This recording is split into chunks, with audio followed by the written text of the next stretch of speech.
Alright, so we're live now. Elliott, do you want to say hello? Hello, everyone. To those of you who do not know who I am, my name is Elliott Ambers, and I am a character featured in the VTuber intersection. Yep, and you can see him. Actually, I just gotta move this guy over and you can see him under it. There we are. That's me. That's actually, I'll explain that later. But welcome everyone. Today we'll be working again on VTuber intersection. We're working on chapter 12 EX, titled Birthright, because that's not a reference at all. I feel like when you're making a tongue-in-cheek game like this, there's got to be a lot of references. Oh yeah, there's a lot. I think, I go back to top. Let's see. We have the League of Legends chapter. Oh my god. Oh, this is the original. This is the original. I had to shrink it down because it would lag the game. So these no-file guys, which you saw one of before, they're actually green units. Oh. No, they're green units that at the beginning of the level become invisible, but they still have their what's it called? Their sight. They're for Fog of War. Oh. So I see. it basically makes it so your half of the map is visible. That's interesting. That's actually an interesting way to set up Fog of War. Like base Fog of War, like in League of Legends, that things that you'll always be able to see. That's actually a very creative way to do that, because you basically just set invisible green units because they give you that sight. Yep, pretty much. I don't think it was meant to be like that because Fog of War is like an external plugin. It's not part of the package, but hey, it worked out for me. If it worked out. What do we got? Oh yeah, that's right, Phasmo. Yeah, the Phasmophobia map. That was definitely one of my favorite maps in part 1. This was one of my favorite maps as well. I might actually make like an endgame hard mode version of this that's actually like randomized instead of. Oh yeah. Because the thing was that you always knew where the each of the hints would be once you had done it, but it's really interesting. I hate the Fog of War because sometimes Strix would just get got. Oh yeah. So I alleviated the Fog of War kind of with inner, I think 1.3. So if you save everyone in the first chapter, you get a torch. Oh, but it's not like Fire Emblem where it's a use item, it's a hold item. You just have it in your inventory and you have extended sight. Oh, that's actually really useful, because then you have to waste a turn. Yeah. Yes. So it's basically like it takes inventory space, but then you permanently just have thief sight. Yep, which is super useful. I think that's a better way. I don't know. I guess they wanted to rebalance torches so that you wouldn't always have that permanent thief sight. But maybe, I think Fog of War is mostly bullshit, so. Yeah, fuck Fog of War. Yeah, let's see what other loss. Wait, is that actually a reference to the Control-Delete comic? Just the name only, yes. I was about to say, is there gonna be like a set of fire that I should, right? Like in like the top left corner, just sneak loss in. I should, right? What happens in this corner? Hold on, real quick. Yeah. Oh my god. No. Real quick, nothing happens in that sigils. It's literally the worst thing. Why did I suggest this? It's great. Damn, gotta release a 1.4 patch notes, added loss. What is it? Loss. It's and then the next one, it's gonna be 2 lines, 2 vertical lines after a space. Yeah. So, and then again 2 lines again. Oh no, I messed up. I'll delete it later. Oh yeah, I can. And then it would just be an L shape. Yeah. Is this loss? Is this loss? Like, I saw the name of the chapter and I was like, oh, it's just loss. Oh, it's loss. It's literally nothing's happening there. That's just for scenery. Let's see. The next one's You're Not Alone, which is a really good track from Final Fantasy IX. Oh. I thought that was the battle theme from Final Fantasy VIII. I think that's Don't Be Afraid. Yeah, Don't Be Afraid is the 8 battle theme. Yeah, yeah, yeah. Let's see. Ollie's respite is very obvious. Yeah, that's the I that's the don't. chapter. Yeah, I don't think I've shown a preview of this chapter actually. But my favorite thing is it's similar to Phasmo where you're checking graves Mm-hmm. to get the better ending of the chapter Yeah, yeah. and get your first S rank weapon if you didn't cheese Kill Elliott. me. Yeah. But the scene or the lore here is that she's protecting the graves of a bunch of graduated VTubers. So these are all graduated VTubers. Do they all have things that you can inspect, or is it just? Yeah, no, they're names? all inspectable. So and they all have the names. Oh my god, that's Yeah. so cool. Hey Leon, how are you? Hi Leon, welcome. We're just taking a look at some of the work that Cecil's been doing on VTuber Dissection. Oh yeah. Before we And also start, just slotting in memes. yeah, before we start the actual dev work, I thought we'd take a quick review of like everything that I've done because there's some things that I just haven't revealed. What the heck is Slot in this? sauna somewhere. You know Is that a what? hidden item? Yeah, that is a hidden item. I was like, what is this? A hidden item for A small gem? Yeah, it is not worth. Some of these are just troll. Some of these are just troll items. Coco is here, but you know what? Yeah. Did I put Sana? Hold on. I feel like you made this map a while ago, so she Yeah, I don't. Here. I don't know. Yeah, Coco was the first one. She's the first one on the list. I remember and her, as it happened. Yeah, and she has a unique line that the grave was disturbed because you know she lives on. Yeah. Nano Aloe, No, yeah, Kagami, Lyrica, Alright. Oh, not the Holocene. Yeah, I had to start digging real hard. There's Holocene, there's Nietzsche, and well, I hope you're having a good evening, Leon, by the way. Yeah. We'll probably go over you eventually, as well, if you want to see. And I did change your appearance to your new VTuber, so there's that. There's so many.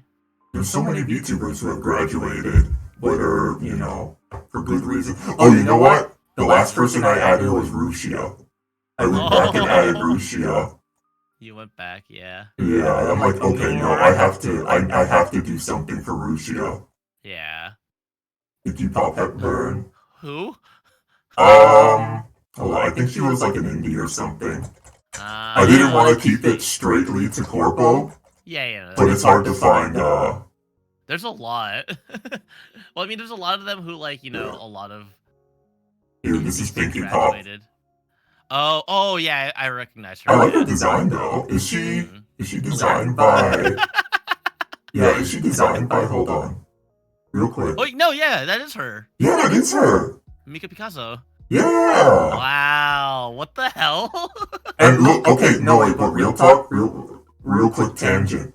I do not like Alliar, as many people would know, but this artwork is actually pretty fire. I feel like a lot of it is just a presentation of the game. Yeah, I think it might just be like the shading of the game, the art style, the actual game art. I think the back of both their heads are just really bad. Yeah. I am a fan though. Oh, I'm surprised I'm not following. Let me just real quick. Let me just real quick. Yeah, that's Pinky Pop. Who's Japanese? Because of the hair. Yep. I was like, oh no, is that? No way. It is. It was. It absolutely is. What else we got? Rosalind, Ryusei Nova, Sakura Hana, Sarukisen, Setsuna, Shindo. I'm not even gonna try to pronounce that. Mori. There's 3 graves that you're supposed to find out of it. Oh no, I didn't even have Rushia. Let me make a note of that for later. Yeah, add some graves somewhere. Some graves for all the other people who graduated. Yeah. I was kind of on the fence about adding Rushia because I tried not to add people who were terminated out of controversy, but I don't... That whole situation, that whole situation is messy at best. But I'm glad she lives on as well. Yeah, I mean, I think it's a whole thing with a lot of, like, especially with, like, big name VTubers when they, like, graduate, like, they can very easily come back without much problem and still have a big fan base. Oh yeah. But it's like it's still sad to see like the original character that they were. The character, yeah, it's pretty sad. Yeah, like you can't be that person anymore. Yeah. So what was the gimmick of this map here? So the gimmick of this map is so you see Ollie's grave marker in the beginning, and Ollie, we Crazy Ollie is obviously a zombie. Yeah.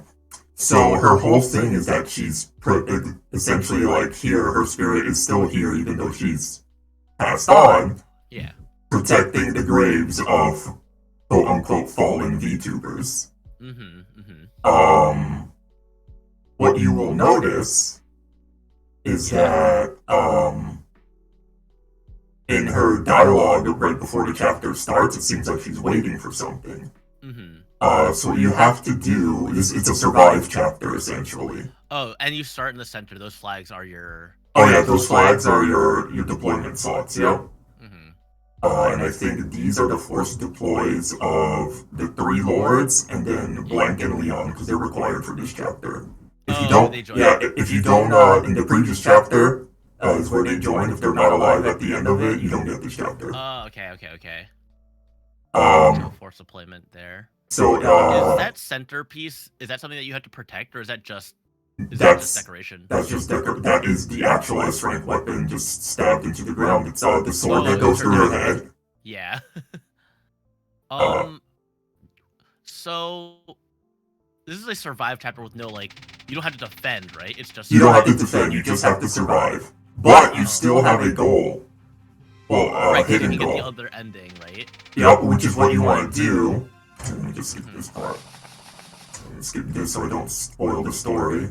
Yeah. And let me turn on Lore Master real quick. What's Lore Master? When you get Leon, he basically unlocks a feature known as Lore Master, which is basically the fortune teller from FE7, where they give you hints. Oh, it seems more like to me like the base conversations and So the actual function in SRPG Studio is the base conversations, but I'm using it basically, yeah.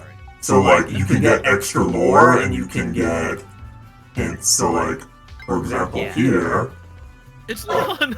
It's just me, right? So they'll talk about how the voice, which was Ollie from the cutscene, I didn't want to spoil, that there's some sort of password that she's waiting for, basically. Yeah. To relieve her of duty. You can find that on some of these graves. So basically, if you find the graves with the password pieces before the chapter ends, you get the good ending. Otherwise, you get the meh ending. Just so regular, you just go on to the you just go on. Yep. I mean, either way, you go on to. Didn't you say that this chapter has a follow-up guide in chapter 2? It was going to, but I scrapped it. I see.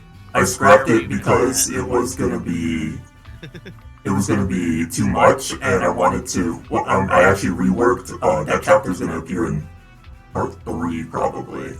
Okay. Because we're actually going to get a second lore master who will unlock even more conversations. And that's going to be back there. We're actually going to get the double guided chapter. We're actually going to get, and I haven't announced this yet, but he knows that I want to put him in the Lore Dragon. I don't know if you've seen him. I don't think so. He's just straight up a dragon VTuber. And he hoards knowledge. That's his hoard. That's his thing. The Lore Dragon. Yep. Let's see. Let me see. Actually, let me shout him out in chat once I make sure I have his Twitch name right. Yeah. Because I once shouted out someone who had the same name but wasn't the person. I was like, oh no, because the person I wanted had an underscore. I see. Yeah. Yeah. Sometimes it's awkward. Like for me, whenever I get shouted out, a lot of times it just breaks because they just spell my name wrong. Oh yeah. So yeah, see, I would have messed up because he's actually Lord Dragon Plays. He's actually he makes 3D models as well. Oh, that's pretty neat. He made his own 3D model. Mm-hmm. And he's made a few, and I've been watching him improve on Twitter, and it's pretty great. And it turns out he's also a fan of Fire Emblem. I did not find this out until after I asked him. Yeah, he literally is straight up a dragon. Yeah, he's just straight up a dragon. Is he gonna be like a Manakete in the game? No, he's actually just gonna be a straight up dragon unit. Ah. A straight up dragon unit. I have a bunch of prospects for part 3. Well, you'll start seeing monster units, basically. Yeah. Okay, cool. So then we actually get playable monster unit. That's pretty cool. Yep. I see like a lot of like what is it, like Sacred Stone Drum hacks where they'll like randomize the units in and you get to actually control the monster units yourself, which I think is a pretty underused concept. That's actually the inspiration for that I got. Was it you who was playing one? I was watching someone play one of those ROM hacks and I was inspired. What was I doing? Oh, I was showing off War Master. Yeah. And just real quick, let me start the fight with whatever these default units on my test version are. But so Leon is a cannoneer, which is basically a ballistician. He's a Shadow Dragon ballistician, right? Sort of. He's not as broken. His accuracy is very low, but he's not an offensive unit, is the thing. What is he? So you see he has buff canisters he can use. Wait, and then the round shot does damage, I assume? Round shot is damage, but check that out. It does effective damage against breakable walls. So he's a siege unit? He's a siege unit. He has a few. So he has an aura. Okay. That's basically free support rank C, basically. Interesting. And then his ability to use canisters and then unload, which is a very fun mechanic. Oh, wait a second. Yeah, so it stacks if you use a burst? Yeah, let me show you how that works. So first of all, I got infinite turns on, so let me just show you his attacks with his round shot. So against enemies, he doesn't have very good accuracy. But he can still make pot shots fine. And he can even double these guys. What difficulty am I on?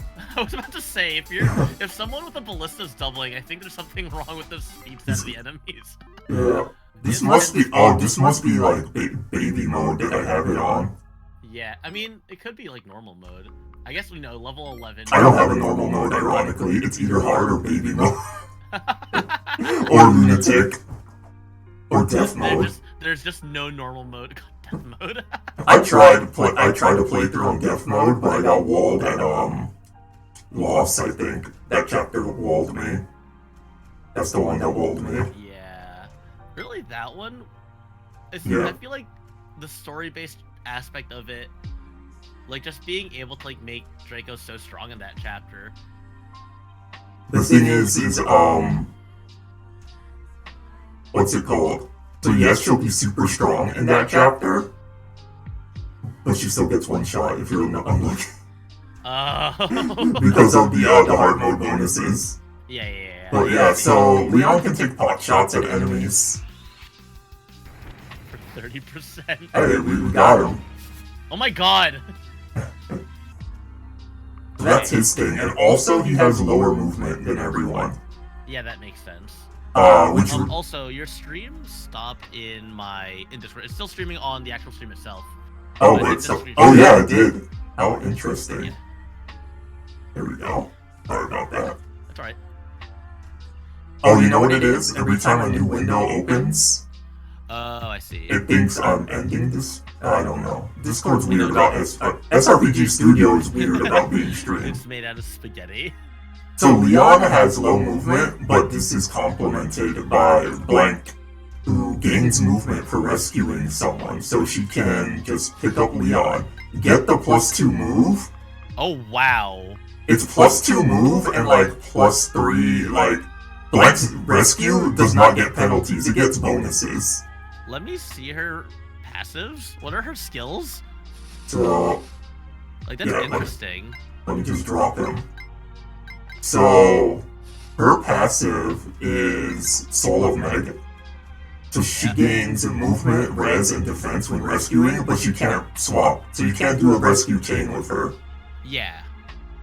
And then this is the Draco Sniper class skill, which is skill times 3% to guarantee a hit. Okay, that's which is nice. And then of course she's a Kinshi Knight. She's a Kinshi Knight. So basically, she has a 45% chance no matter what. That's like her lowest hit rate. Yep. Effectively. Essentially, yes. But she's great for moving Leon around because she gains the 2 move on rescue. So she has the 9 now. As soon as I hit rescue, it goes up to 11, and I could use it for the Kanto. Yeah, that's a lot of distance. It is a lot of distance. I feel like LTC is going to be very... It would revolve around using that. What's LTC again? Low turn count. Oh, yeah. Yeah. Because she can't swap, but can people swap off of her? No. She cannot interact with any other person's rescue at all. And other people can't interact with her rescue? Yep. Okay. Yeah. So it's not that broken, turn, right? She can't drop on the same turn. It's not that broken, but I mean, she also doesn't lose stats from rescuing, so... Yeah. Well, what I would say is that she still gets an extra 4 tiles of distance. Like, she rescues if Leon is right... Or she rescues someone, goes over 11 tiles in one turn, 11 tiles in another, and drops them. That's still a lot. That is indeed could a make lot. the difference in certain cases. Slap, just get a strong character, yeah. Slap a Delphi shield on her, and she's good, which does come up later. It's missable, but you can. Yeah, I sure do know how it feels to have missable items. Yep.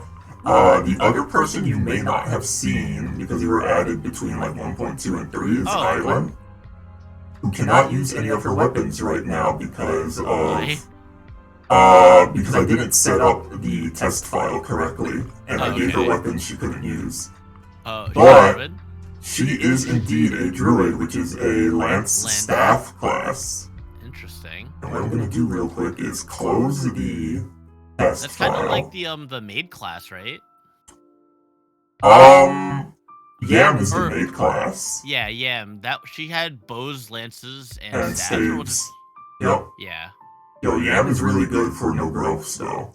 She was a godsend in my, she joins like the third to last chapter. She joins in one of the last chapters, but the fact that she can 3-range people with javelins, because remember she has the extended javelin range. Yeah, that was really helpful. Update player. There we go. And I'm gonna make her level 10 and give her... Oh yeah, see? Because I closed the test, you lost your stream on Discord. Come on, Discord. Alright, I'm gonna make her level 10. Oh, I love this option here, pseudo level up. What? How does pseudo level up work in that? So when you change someone's level in the actual editor, it'll level them up for you. Like it'll give them the stat pluses, Yeah. So, like the strength and everything. Yeah. And let's give her based off of the average growth rates. No, it goes off of their individual growth rates. Yep. That's what I mean. Like, if you have, say, a 30% strength growth and you put in 10 levels, they'll just get 3. No, it'll roll the dice for each one. It'll actually roll the dice. That's interesting. And is that every time? Every time, yeah. So people can just have random powerful... Yeah, I can get stat screwed. So, like, we got 12 strength and 11 skill. Let's try again. Oh, my god. Yeah. No, Discord, I mean, like... please. Will it pseudo level up, like, for each player individually? Like... Or is this, like... This sets it now. Okay, no. So they will have those stats every time. Like if you save it here. Oh yeah, no. If I save it here, it'll have it every time. That's fine. But it's set in stone until I change it again. So let's go through. By the way, you can see a preview of several items that haven't appeared yet, such as the warp staff. I feel like that was a given. One that I do want to point out is the Master Seal. So we have specific promo items for the classes that will appear up until the end of Part 3. And then in Part 4, the finale, everything's going to be Master Seals for whoever you miss.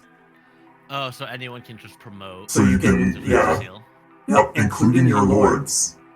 Oh. But the Master Seal will not promote them to their second class. It's just the generic class. The generic one, which could be better, could not be. I feel for Draco it's arguable. For Bosworth it is not. Actually, you know what? I'll show you those on stream just as a little treat. But let's just so Elon real quick. She uses the Valkyrie's favor, which is shared between her, Angels, and I think that's it for now. I thought about putting it on the monster VTubers, but I think they're gonna be pre-promotes by the time they show up. So yeah. So what does a druid promote into? I'm going to show off right now, actually. Cool. So let's do this, that, and we'll go to manage, use item straight from her inventory. Oh, she also comes with a new weapon, the quarterstaff. Is that just like a special kind of lance? It is a special kind of lance. It is it wasn't Fates. No, it's not. It's not a brave weapon. Okay. It's one of the Fates Naginatas, the dodge Naginata. Oh, I see. That's what it is. So dodge tank. Yeah, she's a dodge tank. So we can use the Valkyrie's favor, and she's got two choices. She's got Geomancer. Oh, for tomes, and then to get Anima tomes and regen. Okay. And then she has Skirmisher, which gets swords, and it's basically a sword master class. I feel like, wait, let me see the Geomancer stat changes. I would definitely just go Skirmisher most times, I think. Skirmisher most times? Yeah, Skirmisher has better all around. And I guess you would, if you wanted a better stat meter, you would want, Yeah, and if you needed another Anima Tome user, because I think the only one we have right now is Bosworth. Until you promote Jones or Strix to the Zodiac. Yeah. Which means you didn't promote them to Summoner. Yeah. So, is Bosworth the only Anima user? I thought there was someone else who uses Anima. I think that is it. Oh, wow. Yeah, Draco can use Anima if she's Arcane Trickster. Yeah. And Tiny can use Anima if she promotes to Ninja. And then Cass is part 2, so you don't get her yet. Okay. Yeah, these are some new people that I will show off later. Wait, what element is Moop? Moop. She's dark. Or Celestial. Right, Celestial. Yeah. Yeah. That makes sense. Elon also has the first appearance of this passive, which is the healing appearance is unique? Yep. So if you notice when she promotes, she doesn't change appearances. Interesting. Because she has a unique sprite to match her outfit, basically. There's a few people like that. Cass also has it, and I'll show you that real quick. Because Cass... Where is she? Has like a little wizard hat. She's still a mage class, but she has like a little wizard hat appearance to more match her VTuber. Yeah. Cass is one of my favorite skills, actually, real quick. You can use staves regardless of class, and if she is a class that can use a staff already, she gets +1 range. Wait, that's like really strong also, with like a warp staff. I mean, for a warp staff, it's just +1 though. Sometimes +1 is all you need. It's more for the healing staffs, they all become Bloom Festivals. Oh, you're right, yeah. That, or she can promote into the Scholar class, which is the normally Anima and Dark, and still be able to heal. So that adds to her versatility, and she actually has a perf staff in her chapter. But I think that's it for this chapter that I'm going to show off. This is actually... Does the battle sprite also change, or is the... The battle sprite is also unique. Yeah. Cool. Yeah, the battle sprite is unique for them. But that's it for that chapter. Come on, Discord. Oh boy. I know, right? I'm not even sharing the window, I'm sharing the screen. Oh well. We got next, let's see, Port Marine, which is a reference to Marine. Yep. This is a very unique chapter. This is battle preparations. This is basically battle preparations. You get 7 turns to just faff about. And there is a secret recruitable in the arena. So I'm gonna see if I can proc them. Don't want Moop, don't want Scar. Elon's very good for the arena. Andy's very good for the arena. Yeah. Do I cheat and put in these characters which are not recruitable at the moment? Do I just take your S-rank tome into the arena? Yes. That'd be funny. Blank is pretty good in the arena because you can Kanto off the arena, which is something I can't disable, so I'm just like, yeah, sure. I don't think Leon's allowed to enter the arena at all. That cannon is not regulation. That cannon's not regulation. So basically, you can do the arena while people go to the shops. I have infinite turns turned on for testing purposes. Are those all shops or are those blue roofs? Blue roofs are shops, yellow roofs are villages, and red roofs are like the other shop where they sell like items and tomes and not weapons. Okay. So just to preview the shops for you all, we've got the sword shop, which has a killer weapon for the first time. Huh. Also, throwing knife was nerfed, I'm sorry. Oh, I like throwing knife. Oh, only roguelike classes can use it. Yep, so I introduced basically Path of Radiance knives now. Yeah. Which, that's so sad. And that is the first one. Yeah, it was pretty broken. It was really strong. I had so many good sword units. But I did add Cutting Edge as well. Is that another knife? No, it's a sword. It's a wind sword. It's a magic sword, wind sword. Okay. Which might actually be better because it's effective against flying units for obvious reasons. But then I assume it doesn't come as early as a throwing knife did. No, it does not. What we got? The lance. We sell a quarterstaff. Quarterstaff is just good. Gives you a little bit of crit. Low weight, Evo plus 10. Yeah, the only downside is it's weaker than a slim lance. It's weaker than a slim lance. Weighs less, but it gets you more crit, more accuracy even then. Yeah. You just put it on a really strong unit. You put it on a Peggy Knight. Put it on a Peggy Knight. Or an Armored Knight. Strength? Yeah, I was about to say Armored Knights would have the strength to back it up. Armored Knight. There's only one Armored Knight in the game. So far. Because I know people don't like Armored Knight. Actually, there's not even an Armored Knight. It's a soldier that promotes into either General or a stronger version of Soldier. Why Soldier is bad in general. Well, this soldier's not bad because it's me. In general, though. Oh god! We've got our axe shop, which is not fancy at all. I mean, there's a hammer. That is a very low... I feel like there's not a lot of axes to use, like axe units in the game. Well, I mean, so like, there's Pia, and then there's your paladins. Remember, we got 4 horse units in this game. We Binding Blade. Yeah, we Binding Blade. It's FE7 paladins who can use axes. And 6 could use axes as well. Yeah. We got our bows. We got 3 short bows in here, which are very useful. What do we got over here? Probably magic, if I had to guess. No, keys. Oh, keys. Keys, yep. Magic's on the other side of town. Right. Oh, by the way, Posworth and Yam are not usable in this chapter. This chapter is basically you're waiting for them to, like, find someone to give you a boat. So you guys are just messing about waiting. It used to be called While the Parents Are Away, the chapter. We got this. Here? Yeah, there's a physic here. Oh yeah, I finally added a D-rank light tome. Oh. Because there wasn't one before because I didn't have enough stock animations, but I found some pre-use ones. There's a D-rank light tome now. But it appears under the C rank, so that's fucking weird. I was gonna say, there are light tome users. You have a couple, but are they really like... I feel like I use them more for healing than for tome usage. So there are light tome users. Because there was the one angel, Shemaya. There's Shemaya, yeah, who's... She actually can wreck people, honestly.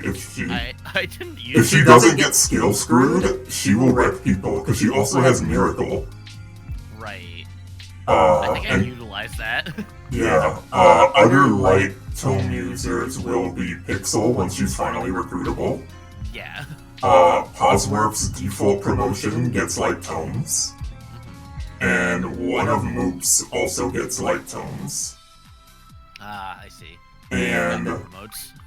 Yeah, she promotes eventually, and she's the only technically 3rd tier unit, quote unquote. Yeah, because she's already like a Jagan. Yeah, she's already a Jagan. But I didn't want her to fall behind because she's a lord, so she gets that promo. What else we got? We got the anima shop with some, basic. And then the celestial, which means you can buy Moonwind. Oh, and also the canister. Yeah, there's one Moonwind. There's one Moonwind. You can buy canisters here as well. Oh, I didn't show how that works. So let me explain real quick. So these are basically items Leon can use. What's like an item. Same as his ballista. Single target, but same as his ballista. Okay. So this will put like a regen. This will give people like, I think it's 2 strength, 2 of each stat, except for the movement one, which is 1. Okay. And so wait, build as well. If you do a burst shot, with The 5 unload. The unload. If you do a 5 move, does that just add 5 movement to a character? No. So here's how unload works. So it will use all your canisters in your inventory and all of their remaining uses, but the amount of uses doesn't matter. So if you're at 1 on everything, that is the optimal time to unload. Oh, so it'll give like, if you have strength, skill, speed, luck, it'll give them all of that. All of that and a stronger version of it. So instead of +2 for these, it'll be +4, and the movement will be +2. But it'll be for 1 turn instead of like 5 turns as the normal ones. Yeah. So it is literally just a burst to it's dump your inventory. It's like kind of. Yeah, I have, and it gives him experience. It gives him 20 experience per canister. So if you have a full inventory of canisters, he just levels up. He just levels up. He says, "Well, I have a level now." Yeah, he gets experience from unloading. But let's try that arena now. Where's Andy? Andy's the best arena person, honestly. We're gonna go in there. We're gonna pop the silver lance. Oh, arena use your own items, huh? Yeah, to bring your own weapon, like Shadow Dragon remake. Oh right, yeah. And the arena, so everything in this game I noticed is really cheap. So is the arena. You probably have to like I can inflate all the prices, but I mean right now the ratio is fine. Yeah. It's like I think like an iron sword is like 300. So this is like on the low spectrum. Yeah, I mean, because I think about like in Fire Emblem, like GBA Fire Emblem. It's like 2,000. Arena matches are usually ranging from like 5 to 800. Yep. But like an iron sword is like. Yeah. So you can buy an extra iron sword and a half. Yep. But let's see what we get. Yeah. You'll be fine. Not the special guy. Well, I have Yeah, no, Andy dies. Oh hey. Wait, why did he take so much damage? So the stats of these people actually are they inflated? They inflate based on so they're promoted if you're promoted, and they're based on your level range as well. I think the ranges is 1 to 8, 8 to 15, and then 15 to max. I see. Yeah, so he did get bodied a little. He took a beating. Yeah, I should have probably retreated. That's the only thing about the arena that I couldn't really change, is you can retreat at any point, even before the enemy gets their first hit. Oh, wow. Yeah. Oh, screw it. We're bringing the S rank now. We're bringing fruit in. We're bringing the S. Kill. Is that effective against something? It is effective against something. Why is that 502? Because remember, you're level 19. Right. So you're getting like a level 20 opponent, probably. Like 70 to 502? So I think the range is like 200 to 500 at that end, and like at Andy's end, the range is like 60 to like 150. So you got like the low end of the spectrum. And he still almost got bodied. This arena will fuck you, but I mean, you can easily back out. Just one shot this guy. It's just a priestess, I'm gonna one-shot her. Yo, and before she like crits you? And before he misses, and then she crits. She has 3 attack! She has 3 attack! No. She dodged it! She dodged. I'm in shambles. I'm literally in. Oh. She doubles. No! Wait, what? Remember, this is an S-rank tome. You know how heavy those tomes are. Yeah, I know. Oh, Wait. another weird thing about SRPG Studio. She almost had my help. Oh my god, are you gonna lose? Oh my god. Yo, another weird thing about SRPG Studio is that it doesn't like OBS either, because sometimes you'll randomly lose frame rate, like the game is too strong. Yo, wait, are you about to fucking die? God, no way. What is the RNG here? So, I will have you know, I did also change the RNG from 1.0. So, we're now... miss 3 times? Miss 3 times and get crit twice? I got to like 3 or 4 times. Can we talk about that? my guy is good at math. But I cannot hit the broadside of the horn. No, I'm sorry, he's like, I did all the calculations, but man, am I bad at math. Am I bad at aiming? Yeah, so actually, I did update the formulas in the game in general. They are now all the GBA formulas, so we are now on 2 RN instead of 1 RN. And effectiveness got fixed. So you will no longer do like 1,000,000 damage when hitting someone with an effective weapon, you will just do a lot. Which means the Elliott slime strategy might not work anymore. I think I checked it and it still works. Yeah, I think it's just barely. To do the damage, yeah. Yeah, because of the damage, but just barely. Yeah. But yes, all the S-rank weapons are going to be effective against a certain type of enemy. And in Fire Emblem tradition, I'm sure you know what that type of enemy is. Dragons? Well, no, not... yes and no, but Zombies? No, specifically, you know how Fire Emblem's always like, all the S ranks are effective against the final boss. Oh, yeah. Oh, duh, yeah, like the demon. Yeah. Oh, okay, yeah. And of course, the final boss has to be a kind of dragon, right?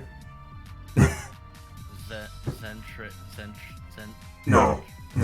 It'll be an original character. Okay. Yeah. Zentria will have so spoiler alert, I guess. So Zentria will have a Gaiden chapter called Double Dragon with Coco. Oh, I see. Oh, that's I think that's the reworked Gaiden chapter, right? No, that's not going to be the reworked Gaiden chapter, but that's always one that I planned. Double Dragon, just because I want to say Double Dragon. The name of the chapter. Yeah. Alright, hold on. Elliott almost got his ass beat. I missed 384s. You did, on 2RN. On 2RN. It's not 1RN like it used to be, where it was plausible. How does that happen? Bro, this RNG is just bull. This game's just hard. Game is hard because numbers are rude. Alright. Let's just try to get this man out. The Sage, I got this guy. I'll give him 1. Wait, I have 100 accuracy here. Yeah. Wait, the fact that I had sub 100 accuracy, well, despite the fact that I have a tome that gives +5 skill. Well, I mean, you had weapon disadvantage that time. Now you have advantage. What's funny though is I could use this to pause. Yeah. But also, do you remember your passive ability? Does it also give more skill?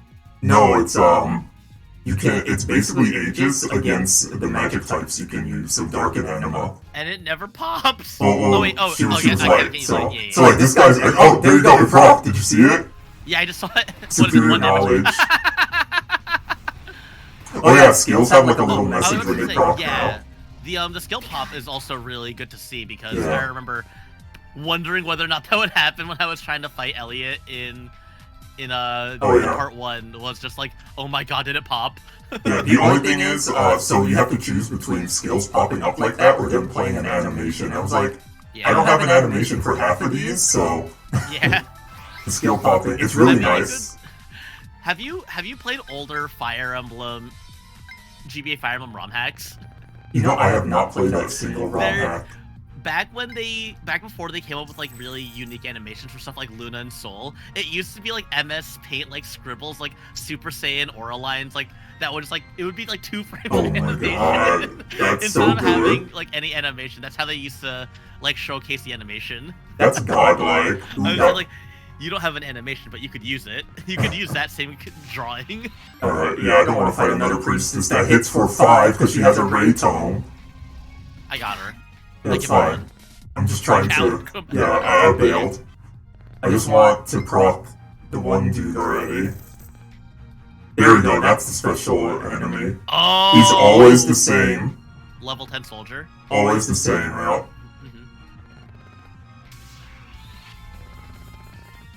It's me. Dyson Imager? Oh, too bad I'm gonna get wrecked. Yeah, I'm a Manakee.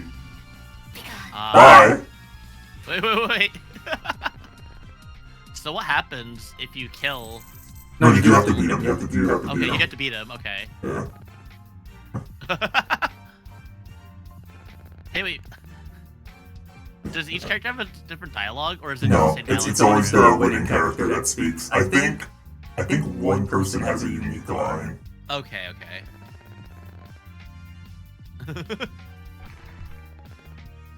You died?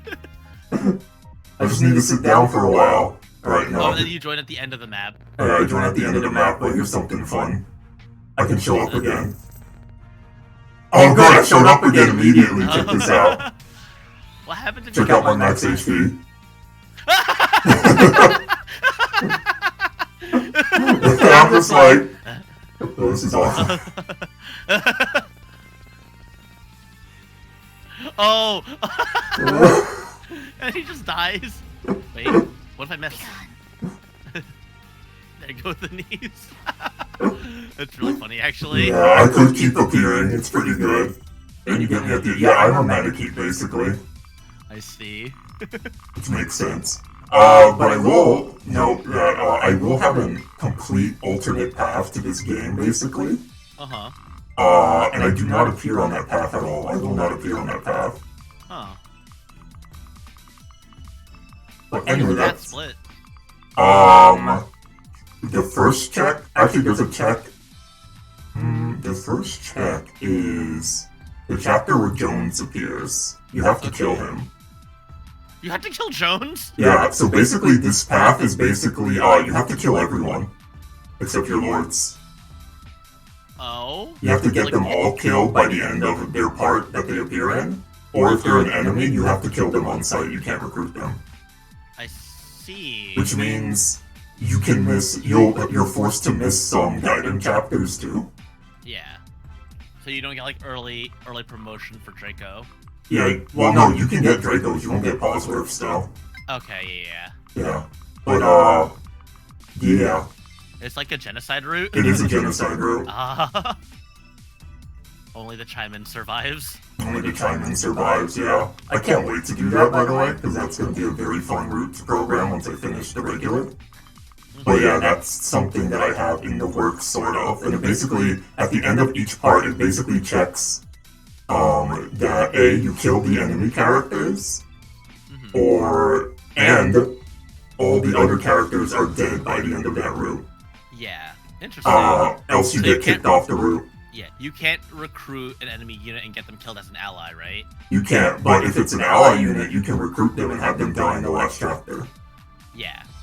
Well, some allies just join automatically, so you just have to make sure they die by then.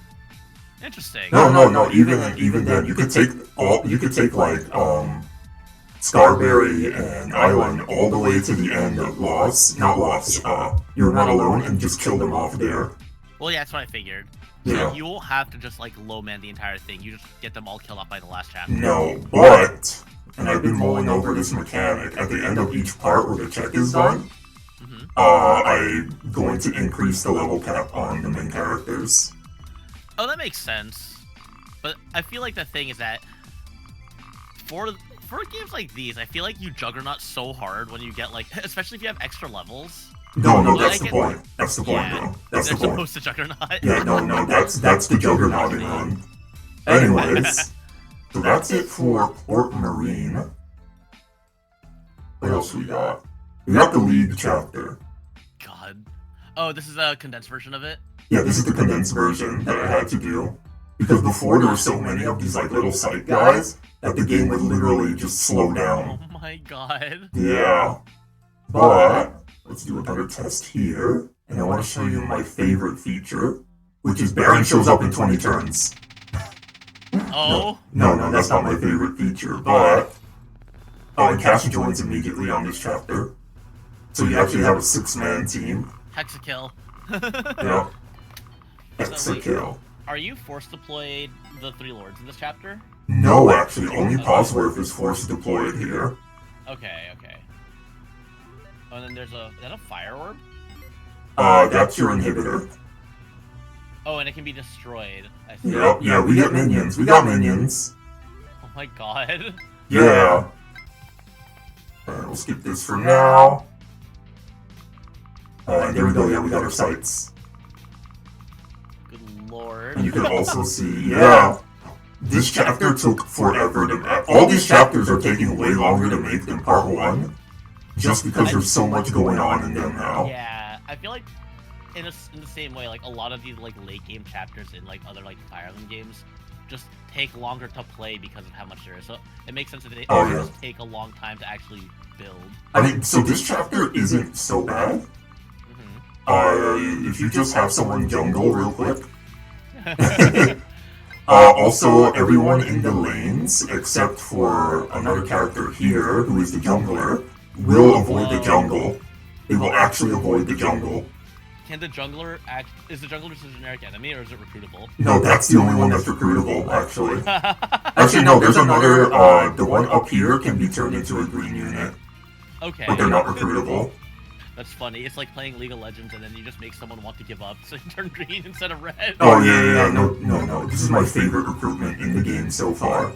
Where is he? He can be either talked to by Bosworth or Cass, because this is Cass's best friend, Valiant. Who also has a unique appearance, by the way. He's a fighter, but he's an orc. Yeah, I see. Also, he has a perf weapon.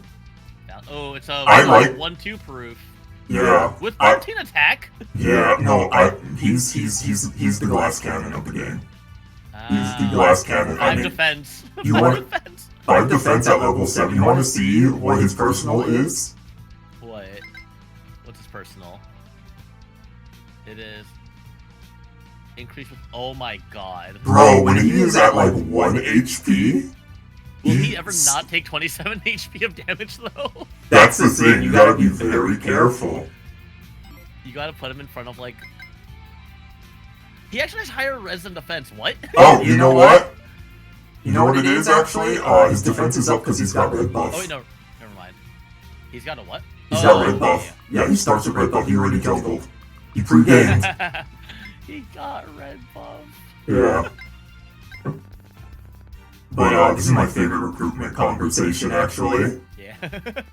So, in the beginning of the chapter, Cass mentions she's looking for him. Yeah. To Bosworth. So that's why Bosworth can recruit. Yeah. God. She was a bunny? My favorite line. A kid who just hit puberty. Boys might like. Wait, what?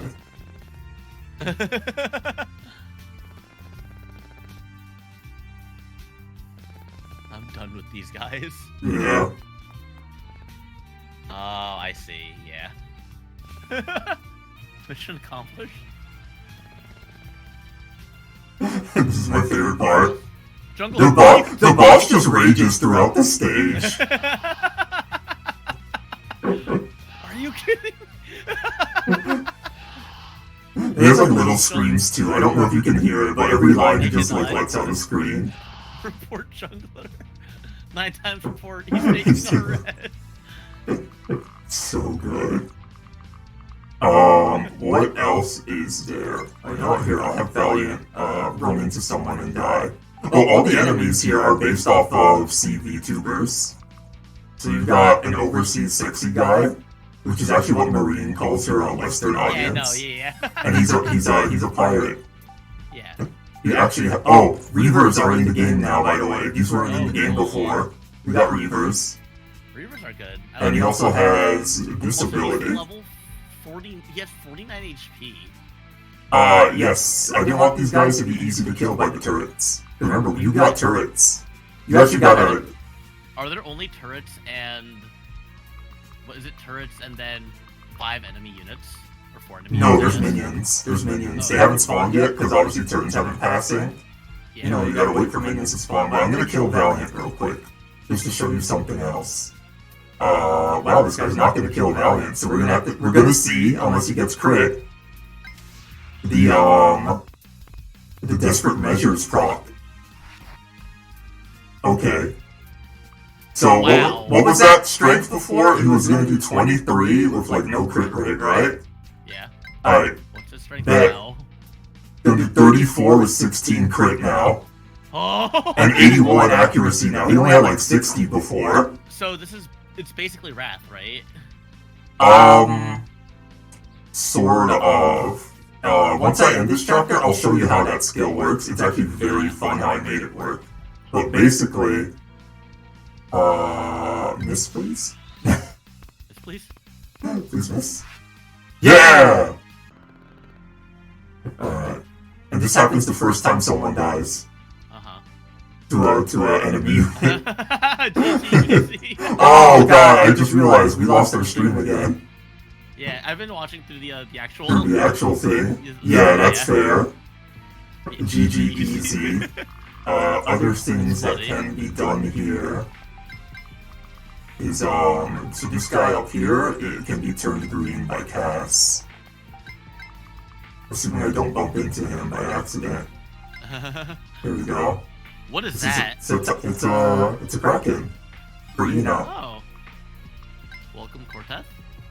Oh, hey, Cortez. How are you doing? I hope you're doing well. Taco. Is that a unique sprite? This is a unique sprite. God. It's a sprite that I've had for a while. I was like, okay, this is my moment. I can use it here. Yeah. So the thing about Cass is that she loves tentacles. Oh. There we go. And it just turns green. The Taco Cubes become a Taco Dachi. I couldn't change his name though, you can't change enemy names. Yeah. Griefer. I'm being grieved. I'm being grieved. And then the last two enemies is... Are they at the bottom lane? Yep, bot lane. Duo bot. We've got a shrimp, a Gurin shrimp. And Who then has a unique item. Shark Tail. This is like S rank hold items. Can you take that? You can steal it. You have to steal it. You have to steal it. Oh my god. Before this, he actually, instead of the trident, he had a S rank lance that you had to capture him to get.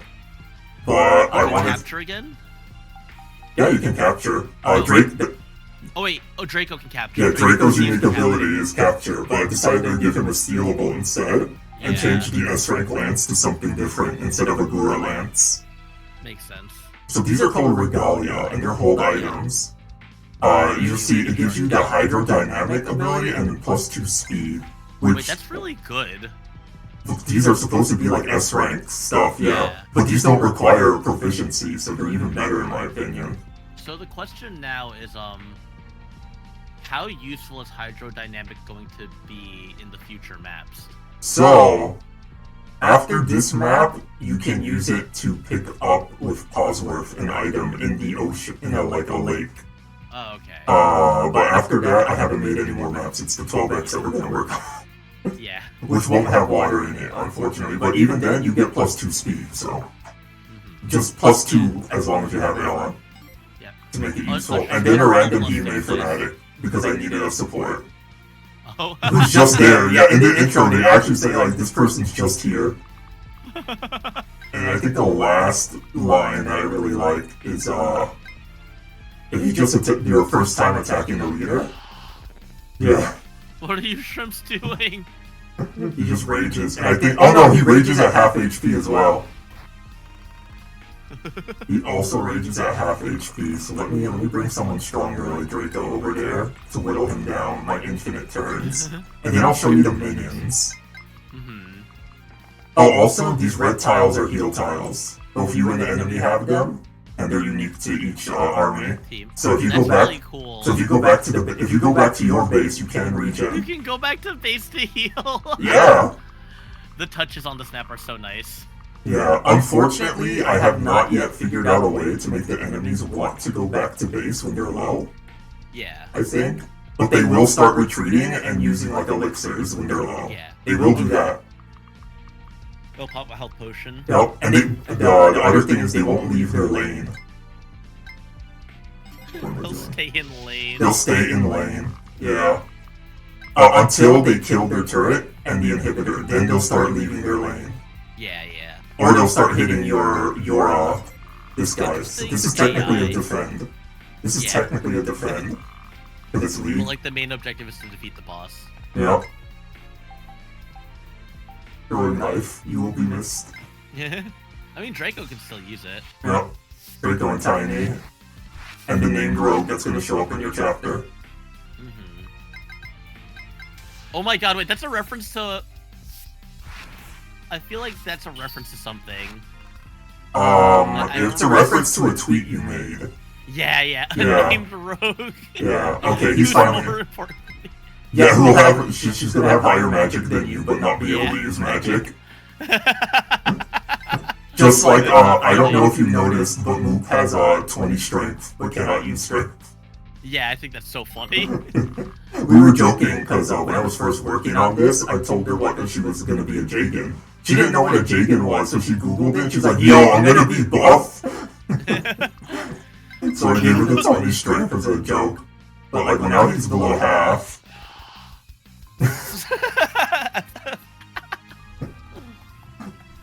Truly a League of Legends player. Yep. I'm gonna move these people out of, you know what? Oh, something that I could do in test mode is just right click something and just tell it to die. Which also ends the Discord. Which also ends the Discord stream. Oh my god. God, Discord, can you not? That was funny.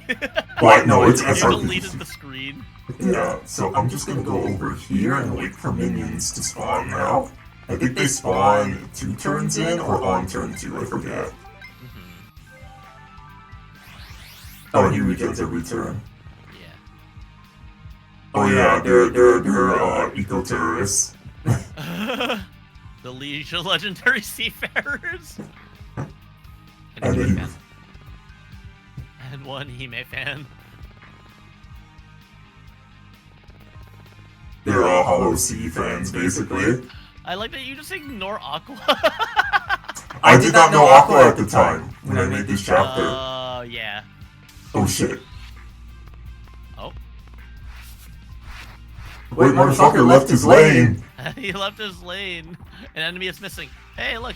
Okay. An Oh wow, enemy's that's missing. an entire Takodachi. Yeah, it's an entire taco. Oh, Did he just crash? Did I just I think crash it it? just crashed. Holy shit. Well, okay. That was I didn't get an error message though, so that's interesting. I think that was just Strange. its interaction with Discord going crazy. Yeah. Because usually when you get a crash, you get an error message. But okay, fine, we'll just stay in base and wait for minions to spawn. Mm-hmm. Oh yeah, we saw this. Yep. The enemy is missing. Are they moving? Yeah, they're moving. They're Okay. moving in that fog. Alright, second turn is when minions spawn. Mm-hmm. Oh no, my turret. There's Valiant. Oh no, the turrets. Oversea sexy guy. Oh my god, you're getting double by Like- turret though. That's just gonna make them stronger. There's our That's minions. so funny. Oh wow, wow. Yeah. They just have 5 HP. They just have 5 HP, yeah, they're minions. And the enemy minions have also spawned. If I just take a quick run over there. Do they also have 5 HP? Yep, no, the minions are exactly the same for each team.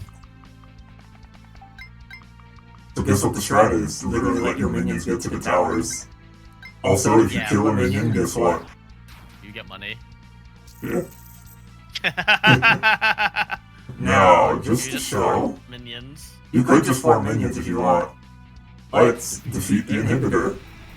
Oh. And then you Yeah. get super minions. Yeah, we have super minions. This chapter has so much going on. Yeah. Oh, and then of course, I'll just take a pass by the jungle. We got Dragon. Is that Baron also over there? And we got this guy. This guy's dead from Valiant, and Baron will spawn here at turn 20, which is very hard to reach. But if you do, you can get his buff. Is that permanent or just for the map? No, it's permanent. Wow. It's permanent just to make it a little more broken. Yeah. Just to actually spend the time to get that, the 20 turn. Yeah. Oh, you got healed. That's a nerf to Valiant. I feel like the overseas sexy guy is gonna... He's going to wreck someone. I am going to right-click and end his day. Sorry. Okay. Get a minion! Wait, Bye, they minion. kind of did damage. Yeah. Wait, these minions kind of got hands, actually. No, the minions do have hands. The minions do have hands. You don't fuck around with the minions either. But I'm just gonna tell him to go away. Oh, they also get gold when these guys die. And they don't respawn. That's the only thing that I don't do. They don't respawn. But neither do you, so... Well, of course. It's like... It's still Fire Emblem. Yeah.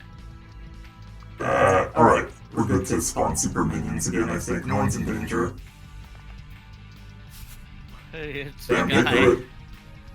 It's a Takodachi. No, it's Taco Q right now. He's an Oh, enemy. thank you. Where's the super minions? They'd be in the middle lane, right? They'll be in all lanes, because there's only one inhibitor for everyone. Oh, okay. Yeah. Is that Oh, a damn. key? There's our super minions. Do they spawn every 3 turns? No, every other turn, basically, after they spawn on turn 2. So they're a little stronger. Also, check out their build so they can't be rescued. 56! It's too high, they're too heavy. Can't rescue them, though. That was the point. Imagine rescuing the minions and then rescue dropping them in base. Right? That would be a little excessive. That would be extreme. But that's pretty much this chapter. It's the best I could do to mimic League, and I'm pretty proud of it, even though it's not 100% complete. I think it's a pretty good job of mimicking it in Fire Emblem. Yeah, it's the best I could do. You got the fog, you got the Rage Baby, The Rage Baby. you got GG Easy, you got You have the Jungling. Toxic Gamers. Yeah, no, I had to put in the Toxic Gamers. That was like goal number 1. So let's The dialogue had to be on point. let's kill stream here. Oh, and let me show you how Valiant's skill works. So if we go into the skill menu, and we scroll down to wherever this is a very unorganized list. Here we go. You notice there's 5 desperate measures? Oh? Because, so basically, Basically, they're every threshold. So you see this, Oh. he only gets like 1 power, 5 accuracy for not being full. And as we go down, he gets the same thing for 2/3 and lower, 1/2 and lower, 1/4 and lower, and 1/5 and lower. Yeah, I see. And he actually has these on his skill bar, but they're actually hidden for the first one. You only need to see the first one. Yeah, oh, I see. High They still level work, 5. but yeah. He has 5 skills, technically. Yeah, he technically has 5 and then his class skill. Yeah. Yeah. That's pretty actually kind good. of funny how you make it work that way. Oh yeah. The same thing as with cast actually. Staff support is 2 skills, including a hidden one. Huh. Yep. So basically, Yeah. it checks if she's a sage to give her the extra range on one of And them. if she's not a stage, then she doesn't get the extra range. Interesting. She just gets, and the way she gets the staff use is she's just actually a unique class, but named the same thing as the mage classes. That makes sense. I Yeah. feel like Game Boy Advance Fire Emblem does that too. Like, Really? that's how they give the unique sprites to Hawkeye. Oh, think- yeah, that's When you also, look in FE Builder, there's a different categorization of Berserker and then Hawkeye Berserker. oh, that is I'm pretty impressive. sure that's how that works. Yeah, it's interesting to see how like similar techniques work for both this and for FE Builder. Oh yeah, you just start hiding shit. Yeah, just start hiding shit. Just name the class the same thing, but give it a different entry. Yep, that's pretty much it. Just if it works, it works. Yeah, if it works, it Timeless. works. And then what do we have this? Oh, Falling Snows, which, by the way, is 5 separate maps. You just made Daybreaks. But the thing is, this is just all cutscenes and then the actual battle map. Oh, you made different cutscenes and yeah. Okay. I thought it was like Daybreaks where you had like a map. No. Why is there deployment then? Maps are just forced to have deployment, but I don't actually have to get to the battle stage, so it's never used. Yeah. You have to have deployment, technically. That makes sense. Yeah. And we actually have an Explore chapter. Like in Gaiden. This one right here, which is part of Falling Snows. Oh, you can move around in that chapter. Yep. So Posworth gets separated from the group and just meets another group of YouTubers, essentially. Mm-hmm.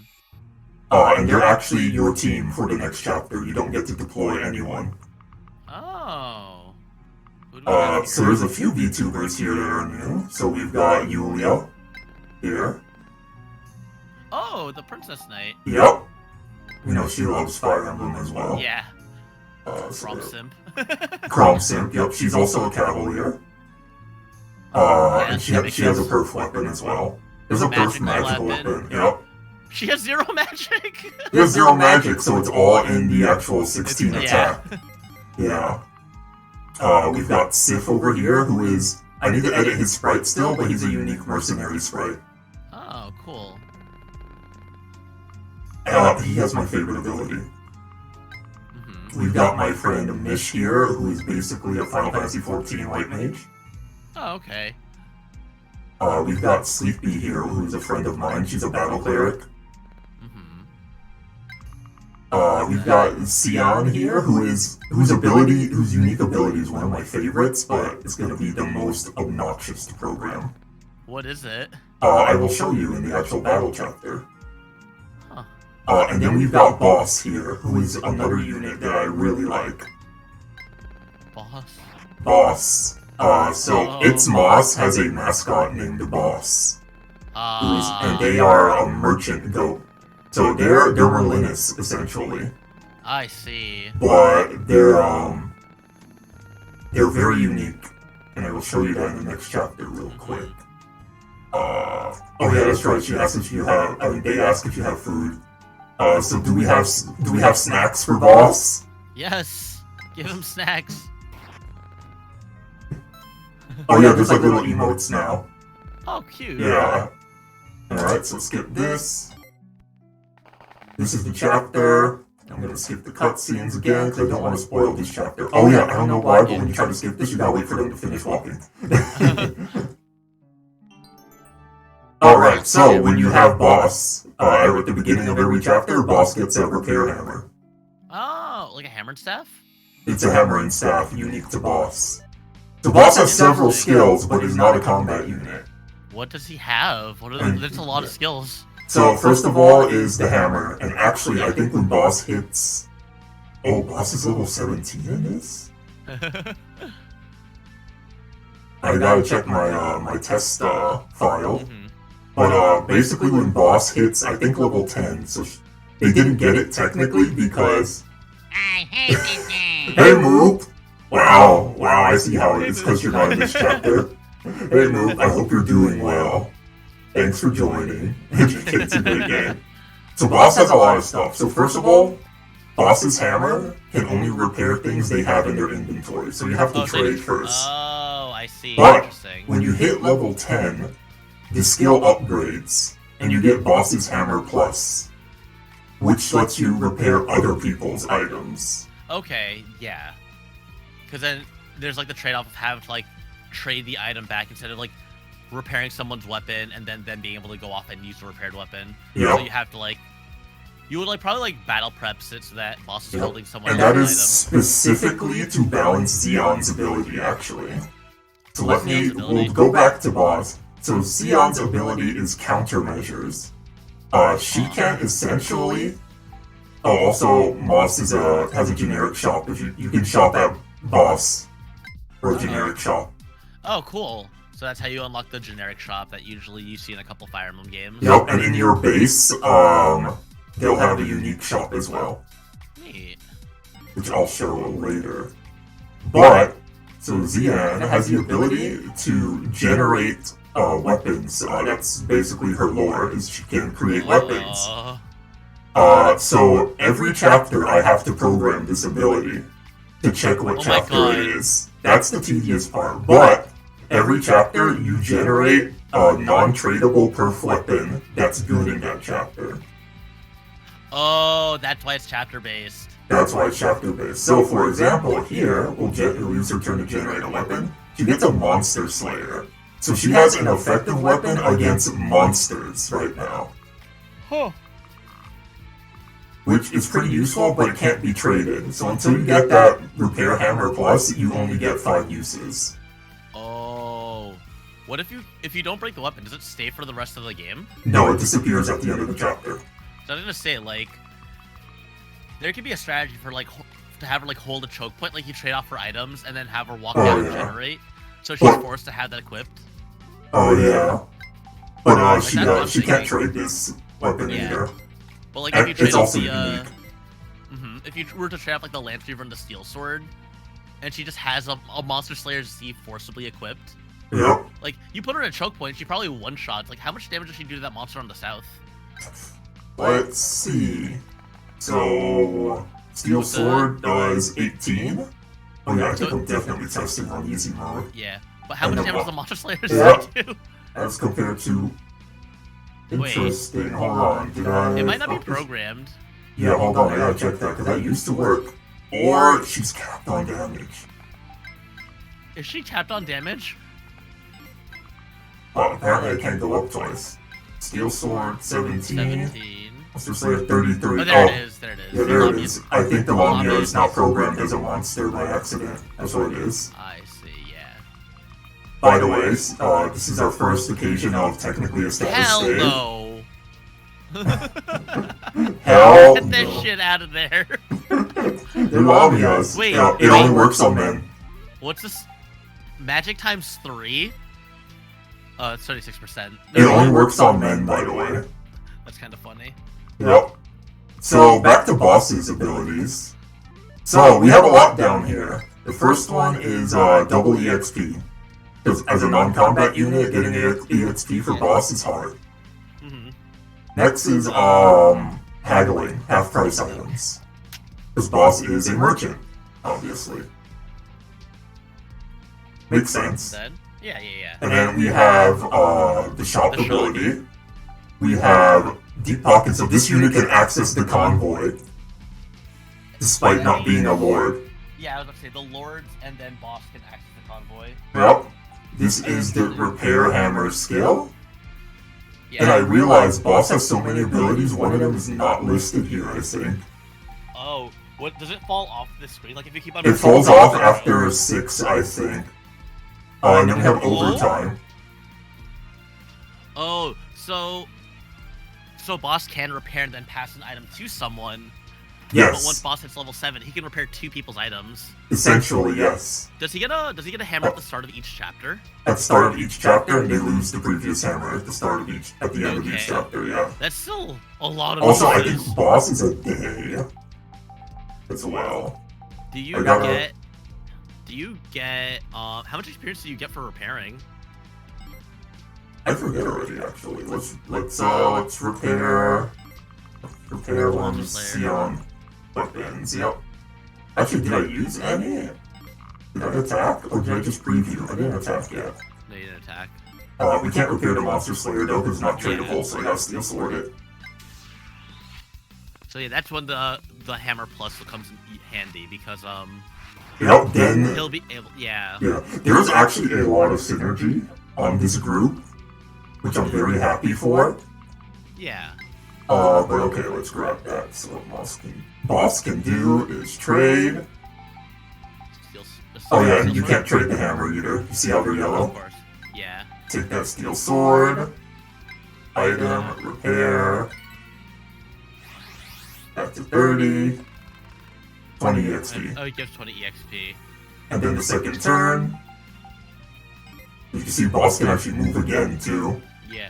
So interesting. So he can get a level per chapter.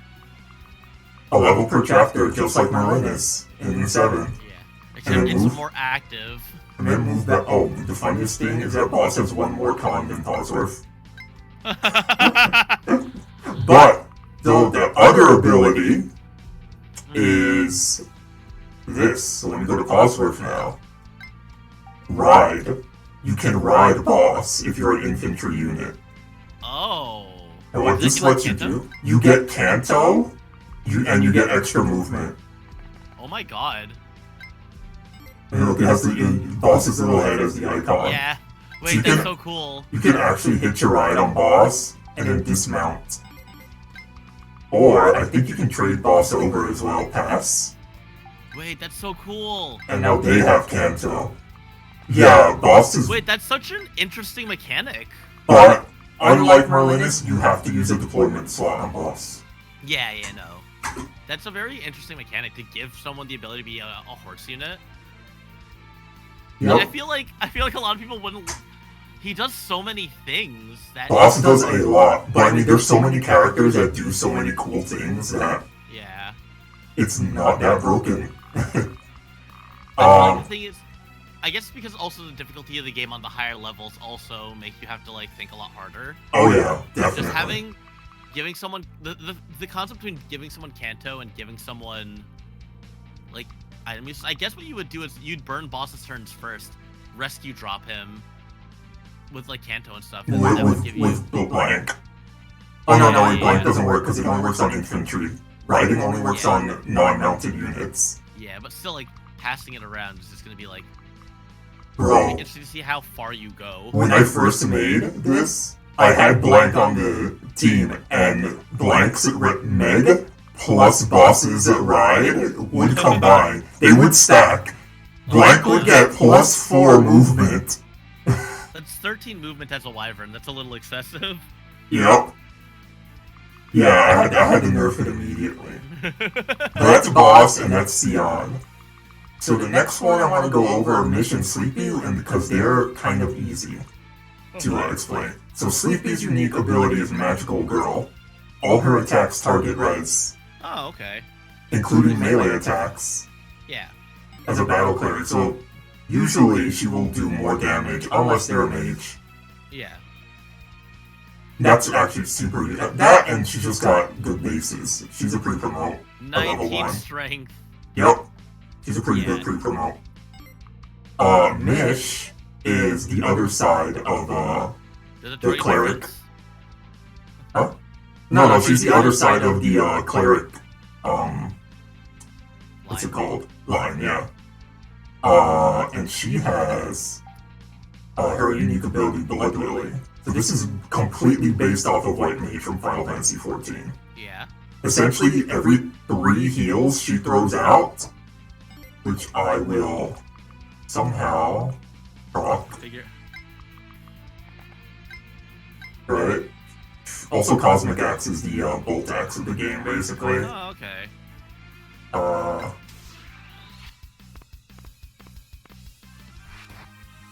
Yeah, I was hoping she'd miss, but okay.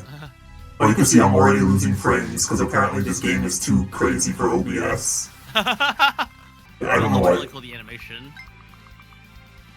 And I heal her 1. So in Final Fantasy 14, you have like this stacking mechanic of lilies to use on heals. And every 3, you would get like a red lily that unlocked an attack, basically. Mm-hmm. So it works exactly the same, basically. Ooh. No, I need her to get hit. I need her to 32, miss. 32 accuracy. I didn't realize how low her accuracy was. Yeah, her, you know, weapon triangle. Axe units. Oh, no, that was axe on axe, I think. No, that was Iron Sword. Oh, okay, yeah, because he has both. Yeah. Alright, and 1 more heal. And basically what a Flawless Misery was in 14 is just like a big fuck you to make up for like the 3 turns of healing you used, not DPSing. It was to balance out your loss of DPS from healing, basically. So, in that tradition, yep. Oh, you just get the item. You get it as an item. It's a 1-use attack. Look at that. 12 attack, 30 crit, 70 hit. 1 use, interesting. 1 use, yep. So I can blow this man up now, basically, almost. You could. You could. I guess we didn't have the speed to double the one you. Oh my And god. we got the crit. Just exploded. Explode. Also, I think it gives like 5 weapon EXP. Oh, that's also pretty good then. Yep. Or, So it makes up for like, that you're healing. Yeah. Yep. It makes up for the fact that you have to constantly be healing to do it. yeah. Now, Yulia and Sif have some great synergy that I love. So, Yulia has bard songs. She has 2 songs she can sing, Mage's Ballad and Army's Paean, which is another 14 reference. Mage's Ballad is a +2 magic attack aura, while Army's is for strength. Okay. So here's the thing though. Aura. So, like, now she's near Posworth. Posworth will get +2 magic attack. She's getting +2 magic attack, technically, when she attacks. It actually won't show up on the stats, but it'll be in there for battle. Here's the thing. You could see the buff icon. Yep. Here's the thing, though. 1, it uses her turn. Yeah. 2, if she takes any damage, she loses concentration and has to sing again. Oh. Oh, it lasts until she gets hit. Yes. Interesting. Interesting, right? So you can 2-range enemies, keep her safe, and still have the buff active after that first turn. Even better, you can use Sif, whose ability is cover. Oh, so he defends. It's like He will defend anyone who's adjacent to him. That's really cool. And become immune to status effects, because there's actually a bug where if he does get charmed, and he tries to hit someone while he had cover up, he'll crash the game because he'll attempt to attack himself. Because his cover will proc and he'll attack himself. Why are you hitting yourself? And then the game just freezes. It's like, what? It's like both sides of the battlefield. Yeah. So, for example, if I put these 2 next to him, and that'll protect her aura, of course. Of course, he will also suffer from success the most, because he will counterattack and possibly kill shit as well. I love suffering from success. The classic Fire Emblem suffering from success. Oh, and the other thing is he will also counterattack your charmed allies. Oh, thank God he dodged. Oh, I forgot about them up there. Oh, she has a Lance Reaver. Oh yeah, I left her with the Lance Reaver on. Whoops. She missed her 80. She missed her 80 and hit by a 47. This 2RN is really, really rude. I don't believe in 2RN. It's a fucking myth. You cannot... well, they all went after Xian instead of, You cannot prove to me that this is 2RN. Damn. You cannot. No, Damn. That was 39. Minotaur got hands. Okay, Minotaur okay, got hold on. hands. My brain hurts so much watching these RNs. Minotaur got hands. So this is easy mode, I think, by the way. These guys are supposed to be very hard to kill because of a mechanic here. Yeah. That I will not spoil. Oh, as you saw, you tried to hit Posworth and then Sif gets in the way. Are you supposed to like go to villages to make him easier to kill? No. You know, actually, I will spoil the mechanic just because I love it. Yeah. But damn, no one attacks Sif. Oh well. And then he loses cover the next turn, by the way. You have to keep spamming cover, basically. Yeah. Boss lived. Boss lived. That sure happened. Boss lives. Actually, you know what? Wait, no, I have infinite turns. So this is a mechanic because it's only some. So this is basically Osworth's old home. So only he knows the secret of this town. Oh. So what I'm gonna do real quick. So only he can do this mechanic. So yes, you can go to the villages and get items. Yeah. But oh god, alright, you know, just right click and die. Just right click and die. Don't forget to restream. Restream, yep, I was already doing it. Delete unit, get this guy out of here. So these flowers are pretty unique, right? Yeah. And you know what I'm gonna do as well? So this is actually a new feature they added in SRPG Studio. Oh, by the way, you can't sing both songs at the same time. If you notice, if I start singing Armies, I lose Ballad. Yeah, and then Mage's Ballad will appear if you start singing Armies as an option. Let's visit this village real quick. What do we get? Okay. Small drum. So what you can do in the test versions is you can actually change the position of units now manually. You could not do that before. Of course, you have to, and it does close the Discord stream. I remember when I was messing with the Fire Emblem 6 randomizer, I messed with the current position. I went to FE Builder. I opened the chapter up, and I just set the Lord starting position to the throne to seize chapter. So you warp staff. I fake warp staff. I tried to program in a warp staff to warp Roy, and then I realized that I could just literally move Roy manually in FE Builder to the throne. So here's the secret of this village. The dark secret of this village. You go here. You check this. Mm-hmm. And there's a mechanism that's buried underneath, essentially. Yeah. And then... Activate the mechanism. Oh? Oh? Oh, it makes him oh my god. Yes. Oh my god. So this is a very morally heavy chapter. Do you fight these overpowered enemies, or do you lure them into the traps? Right. Also, so the idea is that you like go to the homes, make them leave, and then make your characters leave. And then or you just blow them up. Or you just blow them up frame one. I'd imagine. Yeah. I'd imagine you want the items. Either way, if you do, you have to do this for that genocide route. And doing this also makes you miss the guiding chapter that we're going to be working on today if you do this. Ah, I see. So you have to fight them normally too. You have to fight them normally to get the guiding chapter. Very you have to fight them normally, and you have to have Yam and Valatrice alive. Okay. So you double miss the guiding chapter if you're doing the Geno route. Yeah. And you also create obstacles with the fires, and like the hill gets blown up. Basically, you cause an avalanche. Yeah. Wow. Yeah. You really just blow things up. Yeah, you really just commit atrocities. You're allowed to do that as a treat. You're allowed to do that if you think this chapter is too hard to fight for, which I mean... all the flowers do that, right? All the flowers do that to all the houses. So this flower to this set of houses, this flower to that set, and that flower to this set. Yeah. And there are reinforcements in this chapter, by the way. Oh, okay. The first set including a thief that starts blowing up your houses, by the way. Oh! Yeah. Can the thieves also activate the traps? No, they cannot. Only this is basically like a secret that the royal family knew. So that's why only Bosworth and Yam know about it. Can Yam activate the traps? Yam is not available in this chapter. Oh, right, because you have the set party. Yep, you have the set party here. So there's that. Uh-huh. Also, I killed Yulia with it, but if Yulia was alive, she would start freaking the fuck out. Yeah, I saw she bit the dust.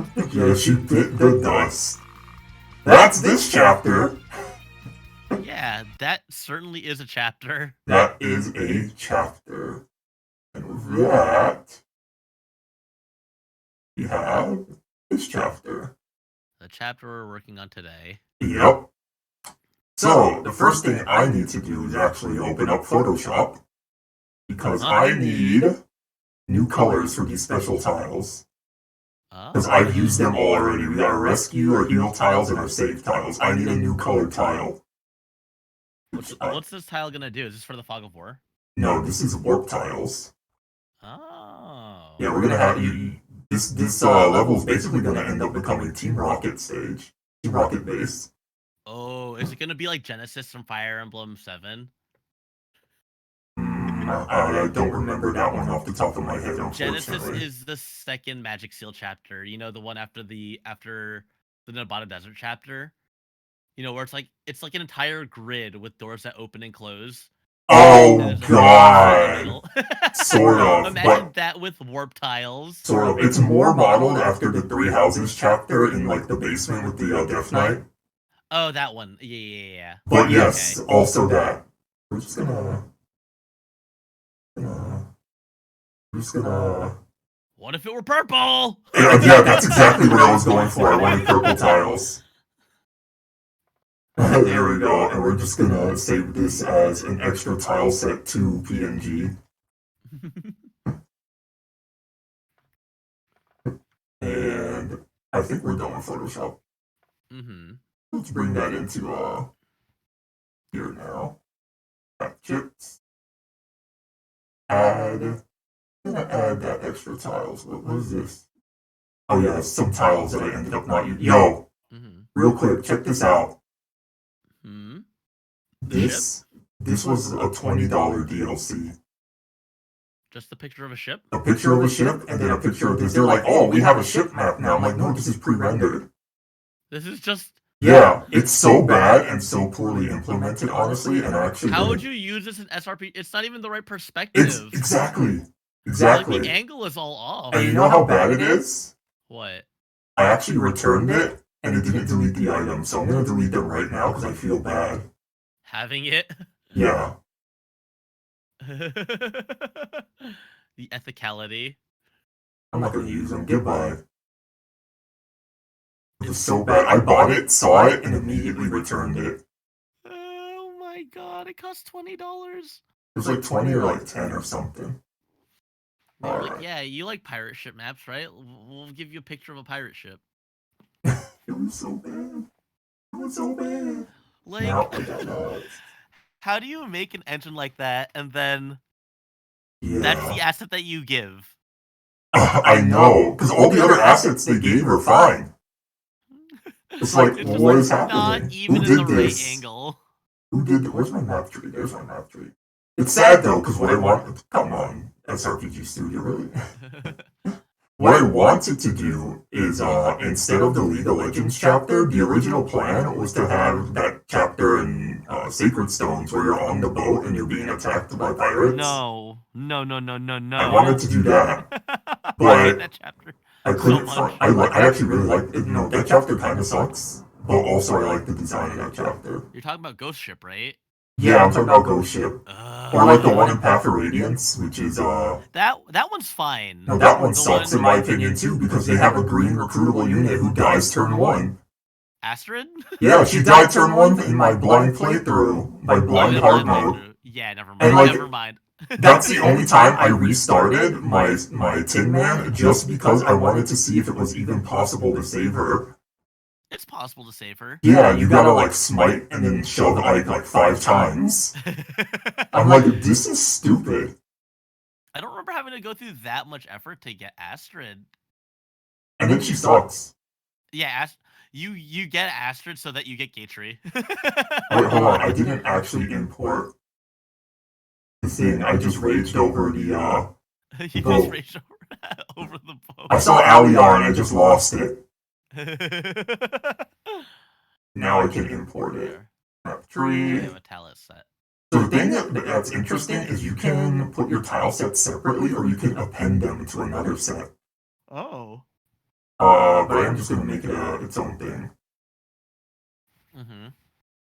Extra tiles too. It's gonna be a single set, and it's gonna be that one's probably at the bottom of the list. There we are. Bam. There we are, and now I gotta put in the all of this. Oh my god, what is all this?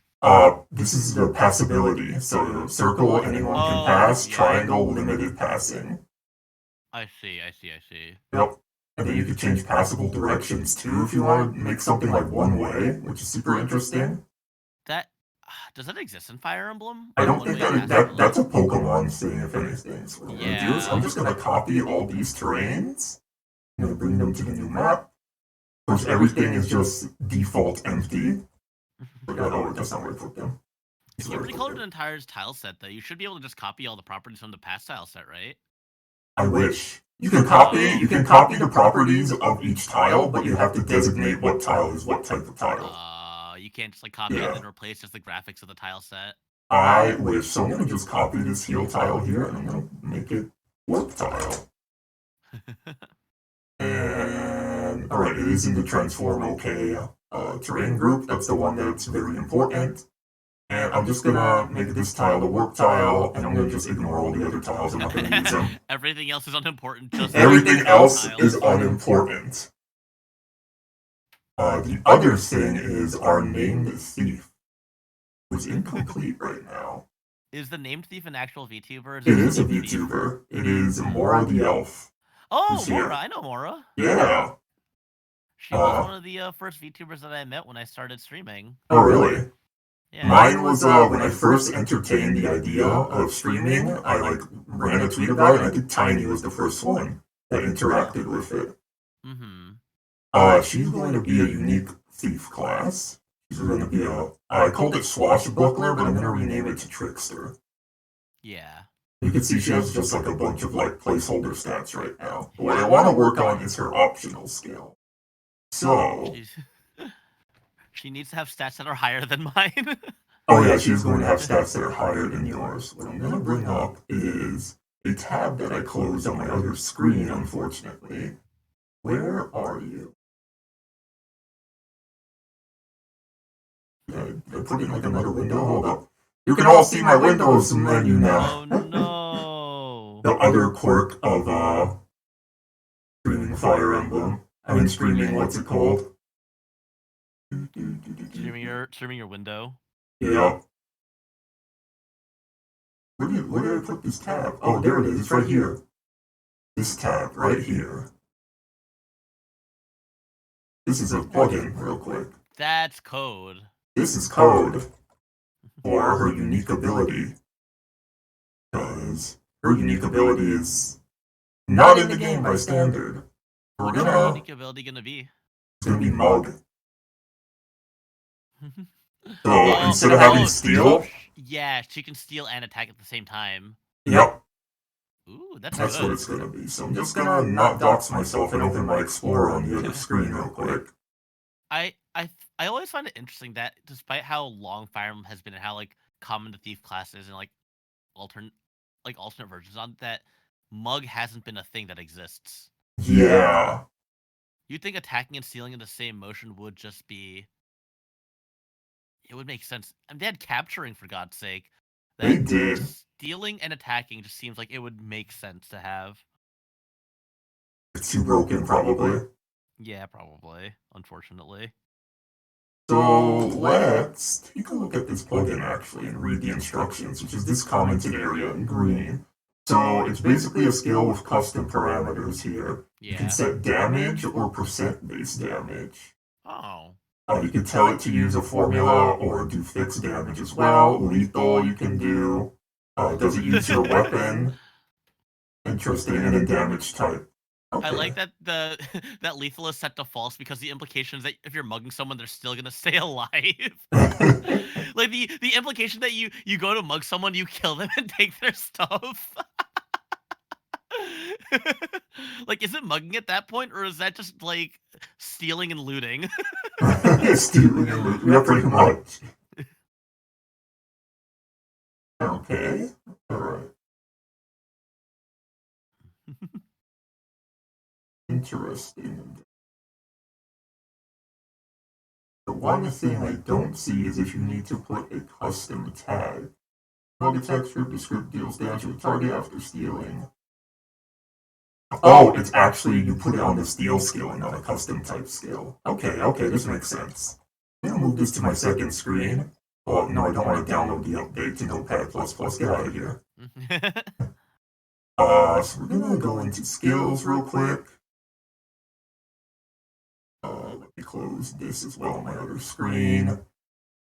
And we're gonna look at the steal skill here. I'm gonna just copy and paste this. And let's rename it to Mug. Yep. Actually, you know what? I'm going to change it to the Final Fantasy IV Super Nintendo version of Mug, which sounds so much better. Smash and Grab. Wait, what? Yeah, it was called Smash and Grab. Wait, which character in Final Fantasy IV was Edge. the thief again? Edge. Edge. Yeah, he had Smash and Grab. I was like, Smash and Grab? That sounds so much cooler. That is. I love let's see if we can translation find back an then was icon. so janky, but Yeah. Let's see if we can find a sometimes they had cool funny icon. names. These are like our default icons. I don't think there's anything here. And then a bunch of icons, free icons I've downloaded. I still love this icon. I don't know where to use it. This little LOL speech bubble, but it's so good. Let's see. No, I don't use these icons. Is there like a hand icon? Probably is a hand icon. Yeah, but this one's casting spells.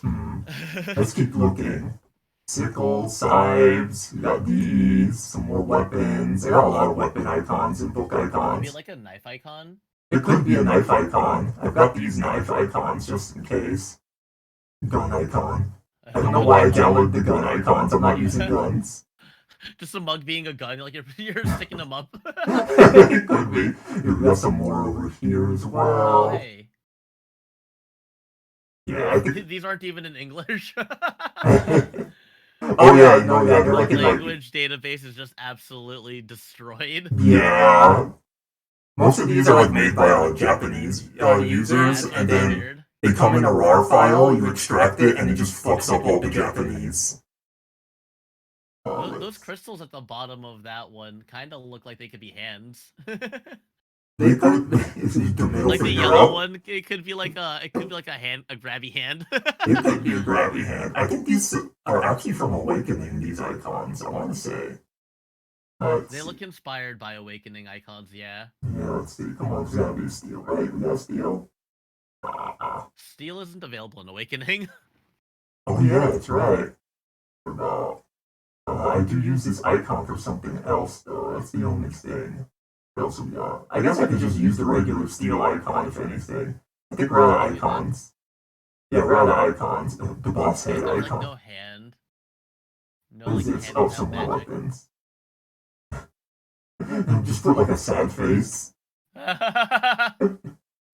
We'll just keep this one. Or you could do like a evil looking expression.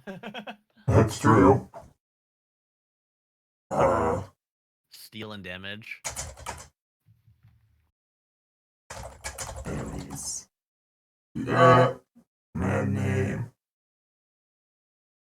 No, I think the command we can call it mug.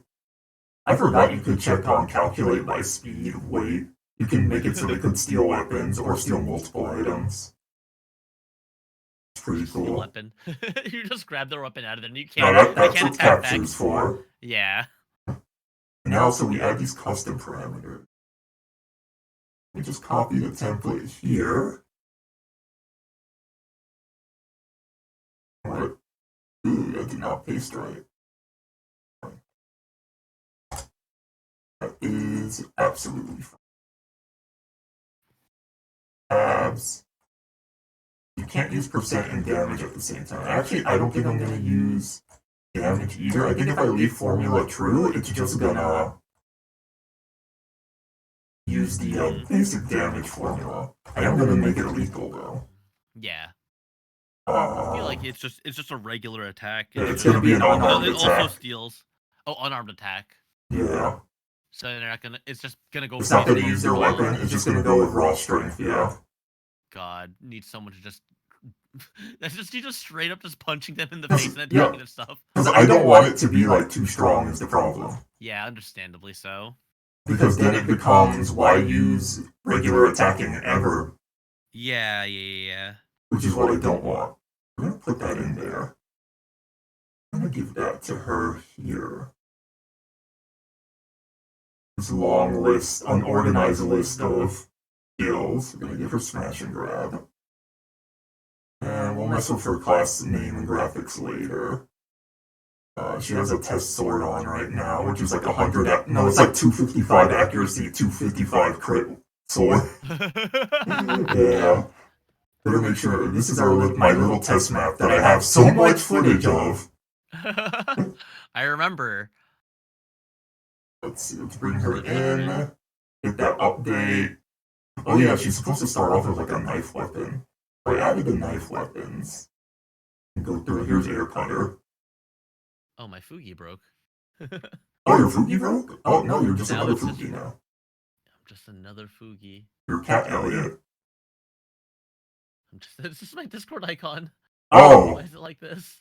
Don't you just love that website? Oh, this is only my second time using it, actually. I used to use Ninja.vdo. Yeah, I know that's what a lot of people use. Such as the curse that I'm normally logged into Discord on a different account on my browser. So when I switched back, it was like, oh no, Fugi got disconnected, so now I gotta switch back. That's fair. Here we are. And also, I think the Fugi site is just having a time right now.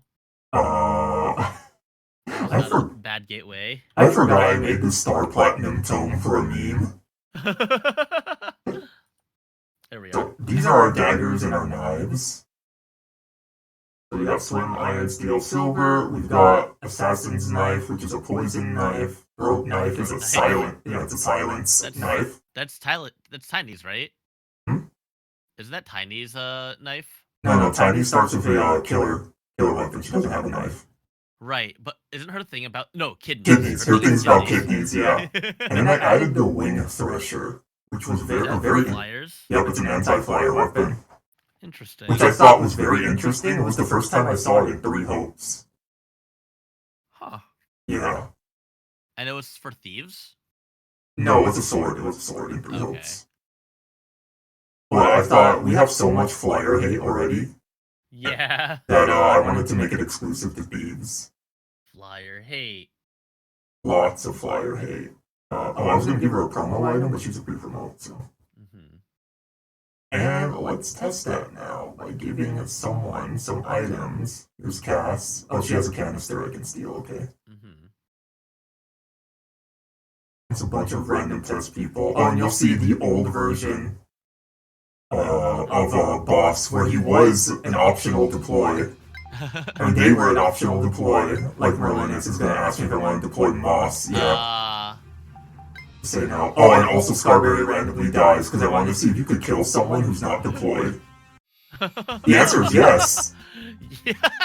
She just dies off to the side. Let's see, Mug. Oh yeah, 8. Look. 8. Did it steal? And yeah. Oh. That's how it works. It works. Oh, and I should probably remove the actual steal from her class. Yeah, if there's no negative part to a Mug, then... No, the negative part is she doesn't do as much damage, so check it out, I can hit her for 12 twice. Oh no, what I meant is that there's no negative aspect compared to Steel. Oh yeah, it's supposed to be an upgraded Steel, but the Steel's still listed. If you notice, she can't actually steal because Mug is better. Yeah. But okay, so that works. That's the only thing that I really want. Oh, God, how did stream go? Oh, very poorly, Discord. Sad face. That was quick. It worked out. Yeah, that worked out. So now the map has to be built. Now the map has to be built, and you see I have some template enemies here. Yeah. Now, here's this thing with the enemies that I wanted to do. They still have new unit photos and stuff. So, we got the Sage, the Zodiac, and 2 Scholars, male and female. You can't really tell. Because they're dark. And then Elliott, who still has Fruit Banish. So the first thing I want to do is run a check in the opener. Right, actually, yeah, no, right here. To see if you have Fruits, the tome from before. Yeah, if you ended up killing him. So there was an update where now there's like a switch that turns on for that if you replay the game. Yeah. But originally there wasn't. But in my global switches where I have so many. That's a lot. Yeah, because you have 2 per support rank. Here, if I start scrolling down, you'll see all the support rank switches. That's another thing I gotta work on. These new guys don't have supports yet. But the important ones I put towards the top. Diane is dead. Genocide started. Elliott bested. There we go. And that's on. I gotta take away his Fruit Banish. That's always on in my life. That's always on in my life. Unit. That check always is active. Elliott always bodied. Where is the tongue? All the way down here. With Udin's blade and the former Gura trident. Decrease, ignore UI so it doesn't show a pop-up so the player doesn't know I'm doing things behind the scenes. Yeah. And I think I gotta replace it, actually, because I think you don't have a dark tome after that. Oh, you do have the Leech tome. Never mind, that's fine. You're good. You're good. And, oh, I got new enemy face graphics as well since the last time. Yeah, I noticed that there's actually like monsters now. Yeah, I don't have all the monsters, unfortunately, but we got a lot of good ones. It reminds me of Sacred Stones as monster portraits. I think Like that's what full this body. is based off, yeah. That makes sense. I think that's what it was based off. Yeah, So, it looks like that with like Sting's art style. Like Riviera. Yeah, actually. So, the first thing I wanted to mess around with, actually, I'm going to bring over some other undead enemies from my bookmarks as well. Because those are all casters, but I do want some melees as well. This is a fun feature. You can bookmark an enemy, so you can bring it over in any Recurring chapter. enemies. So what I do is when I make an enemy, I bring it over here, and then when I bring it over again, I increase their level and stats a bit, and then bring it back in and override. Yeah. That's pretty cool. And then you could like auto level them too, so that they get the bonuses. Unfortunately, you cannot auto level enemy NPCs. Actually, you can. You can't. No. Interesting. Like if you change their levels, you have to manually change their stats too. Yep. Oh wow. Level is just a number. Yeah, because I know in I think I remember with like FE Builder, I think there's a way that you can. I think it's because you can program enemy growths. You can auto level your enemies as well. That's the thing. Enemies don't have growths. Yeah. People were talking about like Vision Quest, like how Vision Quest hard mode is literally every enemy just gets +5 to their levels. Oh boy. Yeah. So, a little bit of backstory for this level. So all the mobs. Well, a little bit of backstory on Elliott. So I know over DMs I had an original story that has since changed. But the only change is that so you're still looking for a way to like bring people back from the dead. Yeah. The only thing is it's your students. Oh. So what I thought would be cool is if we named each enemy after some of your followers. Oh. I want to bring back Nakaboke. Nakaboke? It's a couple of my friends who I interact with a lot. So no, it's a group of people. Oh, it's a group of people. Yeah, let's go for it. So let's make one of them Nana Seikain. Nana. Hold on, you're gonna have to spell that for me. I'm bad at Japanese. And then SE. SE. And then space CAIN. Okay. Yeah. So if it's 4 units, yeah, that would be perfect. Oh, it's gonna be more than 4 units. These are gonna be the base ones, I guess, and then we'll rename them as we have them on the map. Kaji Oniyama. Okay. I don't know. Oniyama, did I get this right? You got it. Oh, yeah. And then Kenji Kaneko. Kenji. Is it K? Yeah. Kaneko? Kane. Kaneko, okay. And then KO. Okay. Yeah. That was close. Bodega Rat. Bodega Rat? Yeah. Wait, hold on. Bodega. Hold on, I think I do have a rat sprite. Hold up. Hold the phone. Rat. Hold the phone. Rat. So as you can see, a lot of these are still Japanese because I haven't used them yet, but I downloaded. Hold on, I think there's a rat sprite somewhere. You scroll through everything. I love this guy. I haven't used him yet. The guy, he's cheesing. You remember the ghosts? Yeah, I do. And the poltergeist. God, I sure do. I love that attack animation. Just so good. Oh, seeing how the sprites work is actually really interesting. It's just dragging. Oh yeah. Like X and Y and dragging. That's pretty cool, actually. Oh yeah, it's basically flip books. You just and like you can have the weapon sprite as a separate sprite. So right now I just have a sword as the test. Yeah. Yeah, so and then that's actually really interesting. Yep, and then you see this little icon here. Yeah. That's for when the hit is detected in the animation. Yeah, that's like the hit spark. Yep, and for throwing animations, I think there's like a throw detect as well. Yeah, throw detect. Yeah, where the object leaves the hand. Yeah. I don't know, people just yeet their weapons. And it just comes back. It just comes back. Oh, we got a Medusa here and some Lamias. Got a lot of devils. Got some dragons, more devils, some mushroom boys. Oh, is this a manticore? No, it doesn't have wings. It needs wings. Big snake. Oh, there's a rat. Rat. There's a rat. He's number 73. Screw it, we're making Bodega Rat an actual rat. She's a rat. Rat. And real quick, let's just make a mental note that that's animation 73. And look at all the animations are there already. I gotta give them an invisible weapon, otherwise that sword looks weird, but... Oh my god, wait, are they actually using the... Oh no, they're not actually using the sword. Okay. Throwing a sword. Crunch. It's a nice crunch effect. Alright, so Bodega Rat's number 73. What you can do is you can go to our classes. And let's base Bodega Rat off of, let's see. What class do we want to base Bodega Rat off of? I would probably say a thief if there's no just rat class. Yeah, a thief. You're probably an assassin, right? Yeah. No, there's no rat class. But I like to copy them, because if you copy them, you also copy over like their hard mode bonuses and stuff, instead of having to redo it. Yeah. First of all, I gotta find the rats right now, here, for the map, and that's gonna be an ordeal.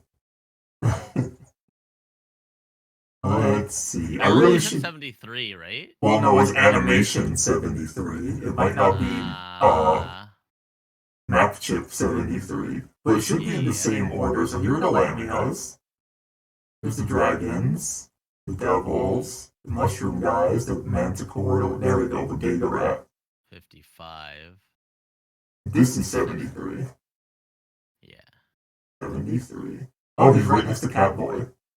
Wow. Assassin. She's just an assassin. Class type is animal. There you go. Race and size, not a male. Other. Size S. I don't know what size actually. And Discord. Because of that drop down. Because of that drop down box. Can you believe it? It's so interesting how the thing just breaks. It's like, oh, you closed your window, we're done. We're gonna make you equip physical type weapons. We're gonna take away the lethality. Imagine you just get lethality by a fucking rat. That's what it'd be like on the streets of New York. It really do be like that. I can confirm. She on the streets. I would give them dark vision if it mattered. Yeah. And kidney. And just give you like kidney disease. I could do that. I could make a second poison attack that's like rabies. The kidneys? Oh, rabies, no. Yeah, we doing this it. Rat has rabies. Rabies. Its probability to inflict rabies. Oh my god. And now I have to make the rabies stick, which will be a poison for much longer, with more damage instead of -2, -3. And we'll keep the poison animation for it. Status conditions options. Imagine it also makes you berserk. Imagine it makes it so you can't attack or can't use staves. Oh my god. The fact that these both can also proc at the same time, by the way.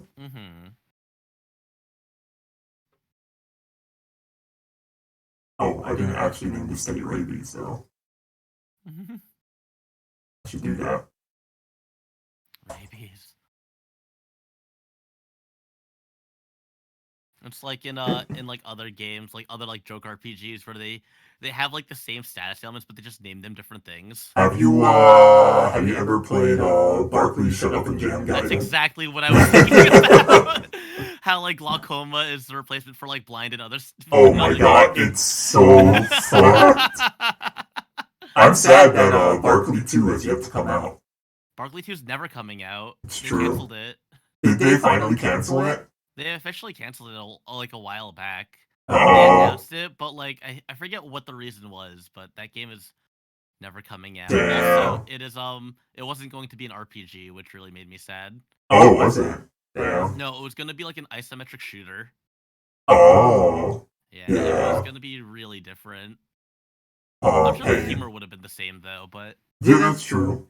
I think the humor from Barkley 1 is just also very dated from when it released. From when it was appropriate to say half those things. Yeah. Unfortunately.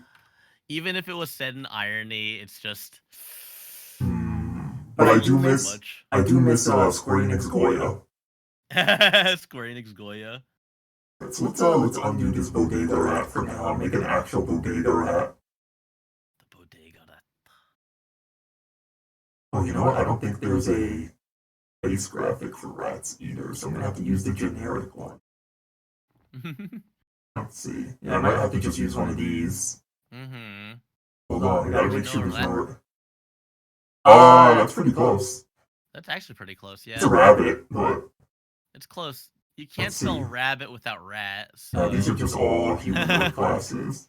That is true. Yeah, we'll give him that. Close enough. It looks close enough, close enough, close enough. Bodega rat, class rat, level 5, I don't know. HP 1. HP 1? Oh, this is the summon, the old summon, that's why it's at 1 HP. Oh.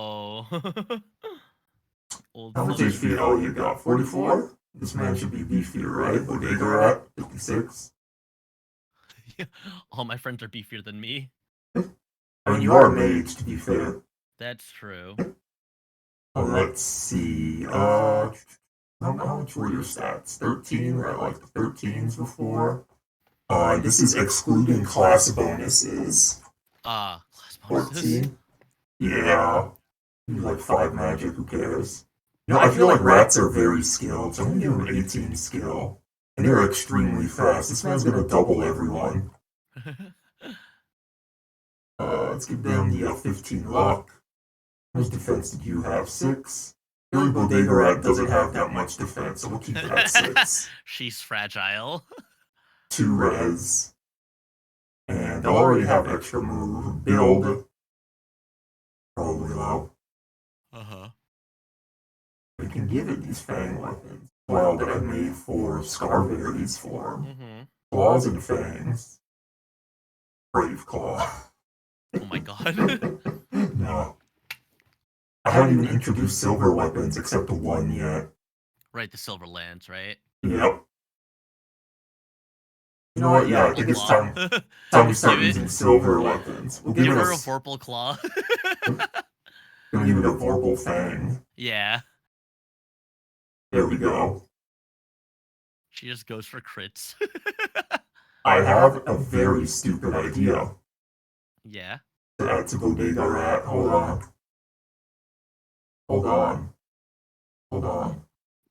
Do I have a graphic for this though? What was it gonna be? Pizza. Drop. Oh. Bacon, egg, and cheese. Yeah, BLT. Oh, I think I do have sandwich sprites. Please, if you have a sandwich spice, please give her a bacon, egg, and cheese. I will lose it. Hold on. I have cheese.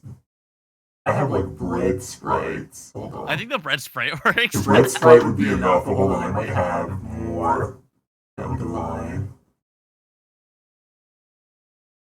Skills, or what we got here? Books, chests, armor. I don't see any food icons, sadly. Sad. Okay, yeah, we're gonna do the bread icon. Bread icon. And that, or I just commission a VLT from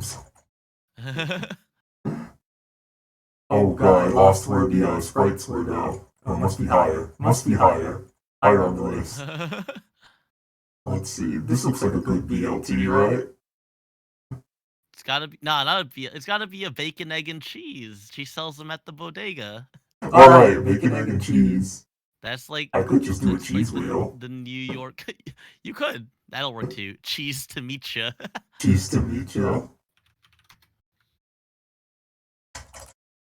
Bacon, egg, and cheese. Bacon, egg, and cheese. That's gonna be the description. Yo, you got any fries with that? I'm gonna make it unsellable with one use. Make it a stat boosting item. Yep. Item effects. Alright, what does a bacon, egg, and cheese give you?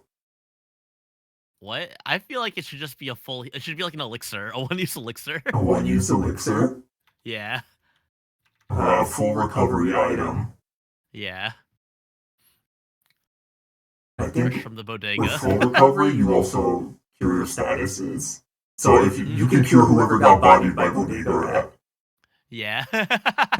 Yeah. It also just heals the. Assuming bodega rat doesn't use it on himself. Yeah. She eats her own. She eats her own bacon, egg, and cheese. Yeah. Where's that bacon, egg, and cheese? Bacon, egg, and cheese. You also have pilk. Pilk, no. Pilk. Yeah, pilk. It actually shows up in the support conversation with Pia for someone. I forget who it was. We should give someone pilk. The girl loves pickles.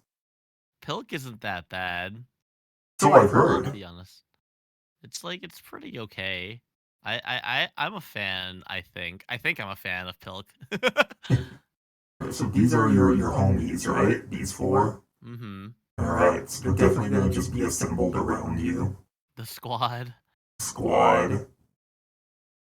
Which one of you is the one that is unnamed? Hold up. I can't tell, y'all are dark. Here it goes, XXX. We'll put you over here for now.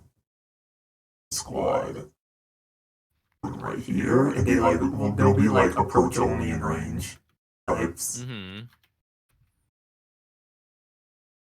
1, 2. Alright, good. You can't go over here. You can't overlap sprites without moving them with an action, unfortunately. Mm-hmm. That's too far.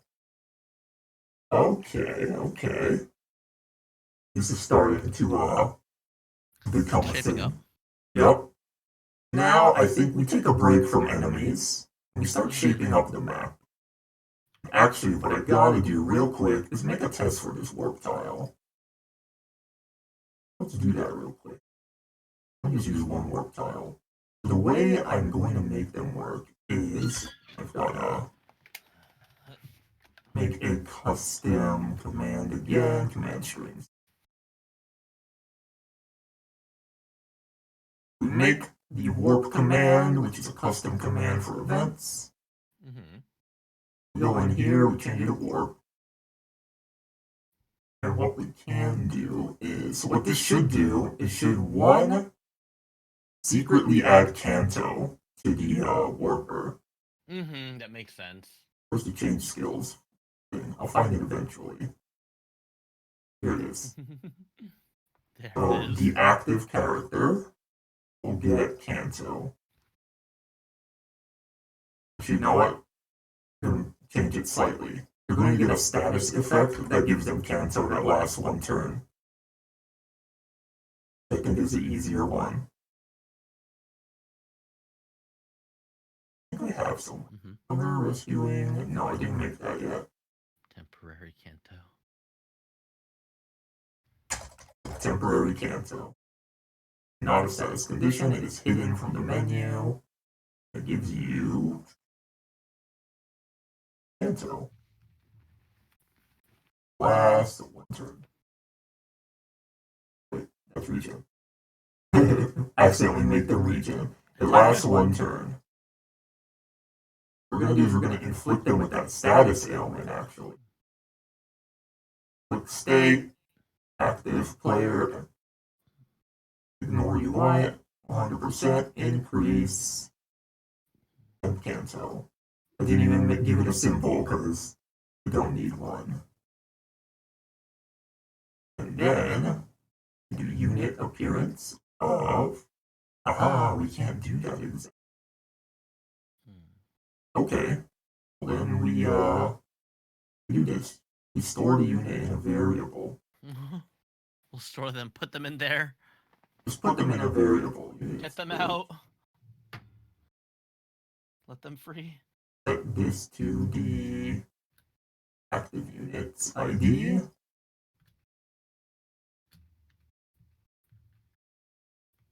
And now I should be able to unit appear them anywhere I want. Mm-hmm. Because we can choose an ID variable instead of. Mm-hmm. It has to be an ID variable, actually. I gotta change that. There's regular variables, and then there's ID variables, which are specific for storing numbers. Mm-hmm. So I go back here. This is the boring part of the dev screen. It's the actual development part. I know, right? From here. This is where you do your thing, and I'm like, that's coding. I teach that kind of. That's programming. And now we gotta see if it works. Yep. And Strawberry's Oh, they just have that there. Yeah, that was like an alt test. So let's see. Pause. Warp. If I choose warp, he's here, and he can't toast. Good. And now let's end the turn. Yeah, let's end the turn. Hope he doesn't get murdered. He'll live. Skip enemy phase. The switch is dead. Keep skipping. Skip the enemy phase. They're dead. Oh god. Okay, we're good. Now I have to see. Survived. See if he can cancel. No, he can't. He can't. Alright. I have infinite turns on, so it doesn't look like it did, but alright, so that's the basics and Discord. Yep. So now we have warp tiles working. We have created warp tiles. Yep. The only thing I gotta do is put an animation on it, which is easy. Yeah, just make a little nice flash. Yep. A little twinkle sparkle. Here's the other cool thing. So you can go to your events, and you can transfer an event to another map. But I can't make. Oh, there's place events. I was gonna say I can't make it a place event. So I'm gonna be lazy, and I'm gonna just copy it straight over. Bam. Send that over. Send that baby over. It's gonna be like in the corner, I think, but yeah. This, and we're just gonna quickly do one of these. An extensive command. Start range unit, active unit. This is the only way you can target someone with an animation. I know there's a warp animation somewhere in here by default. I just gotta find it. There it is. Gotta find it. Gotta find it. Player. Range has to be 1. I'm making 0. I was gonna say, wouldn't it be 0 if we want it on the character itself? Yep, that's what I'm thinking. Yeah. Target player, active 0. We'll see if that works. And then after they appear, we play it again. Let's test that real quick. The deploy slot. Over here. So we can get to it in time. We'll do the map test.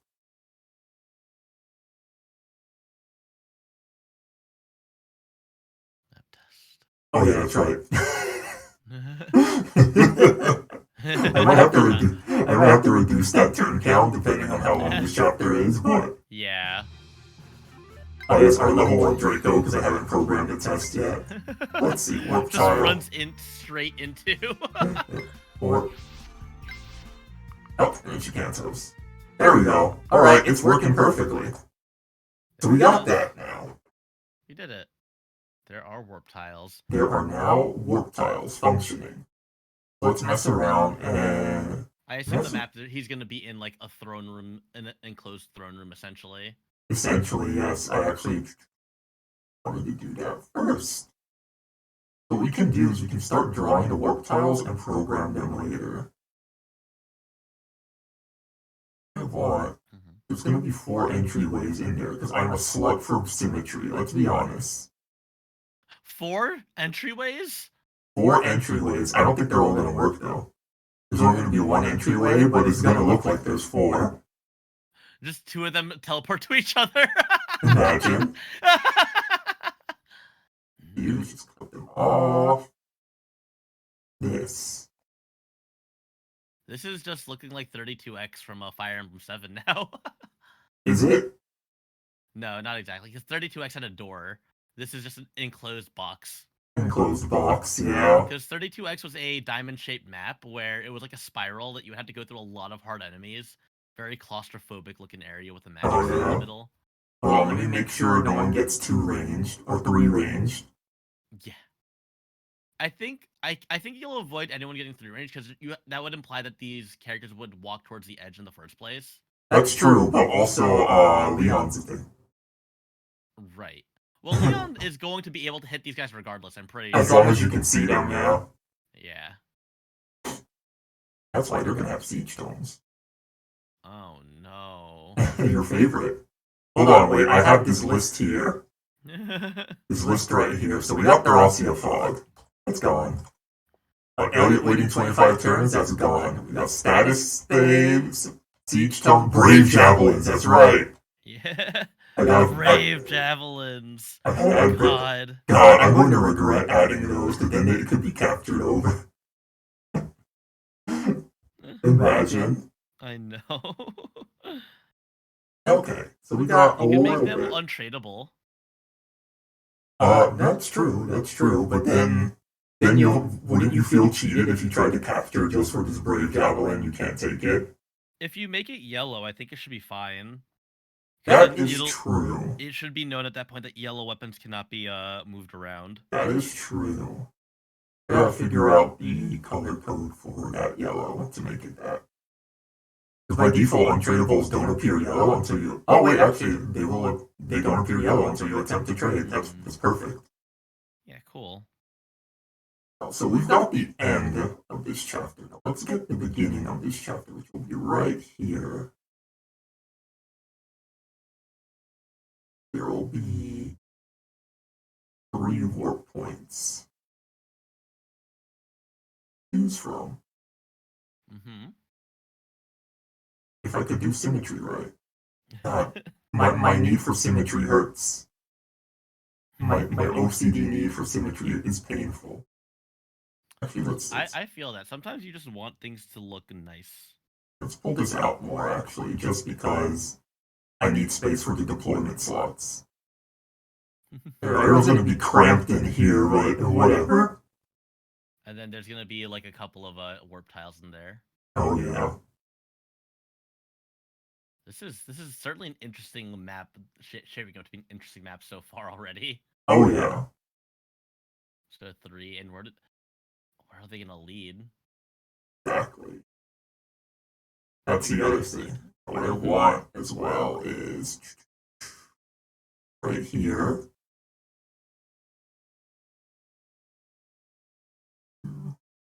This was how many? 1, 2, 3, 4, 5, 6, 7. 1, 2, 3, oh, shit. 1, 2, 3, 4, 5, 6, 7. There we go.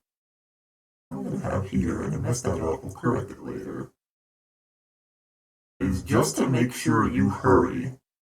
I'm gonna have just 1 turn reinforcements here with siege tomes. Just to make sure you get the heck out of there ASAP. Yeah. There's no waiting. Not today. Let's see. They're still gonna be in range of you, of course, but add some more stuff here, like a pocket here. We'll mess around with the shape of these later. We'll have your skinny lane here. Skinny lane. Oh yeah. this is where I want to put the treasure.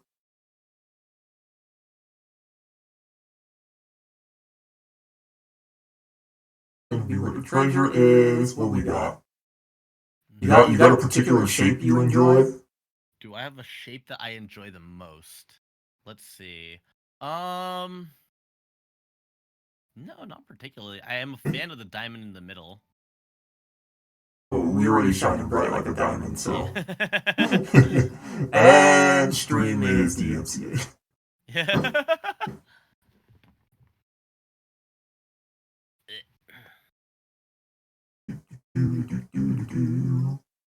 Map design. This is where I just start clicking randomly. I'm like, that's a good shape. I like that shape. That's the good one. That's the good shape.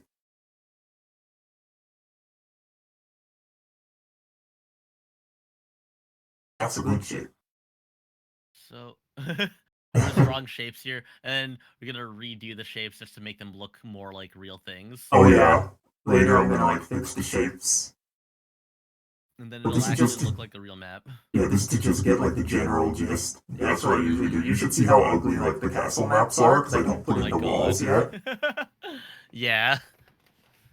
But this is fun, I think. Actually, we'll put something here. I do want a few dead ends. Those diamond staircases just horrify me. These? The ones in the bottom left and right. Oh yeah, The siege tomes. pretty much. Just- The unreachable Get out. mobs. The unreachable mobs that basically harass you the whole map. Don't like that. Just give them like Status saves. like status saves. Just berserk, I thought about it. sleep. I thought about it. Rewarp? Is that a thing? No, there's a warp. There's a displacement staff that can like teleport an enemy to you. Let me see. Fire emblem. Oh, like witches? Enemy warp. No. So it moves an opposing unit to a nearby tile of them. Entrap. Entrap is reversed rescue. Oh god. I don't think Entrap is codable in this. Yeah. Entrap will. What does it do? It's a fate staff because fates had really fun staves like the hexing wand. Oh god. You're right. It drags a target to an adjacent tile.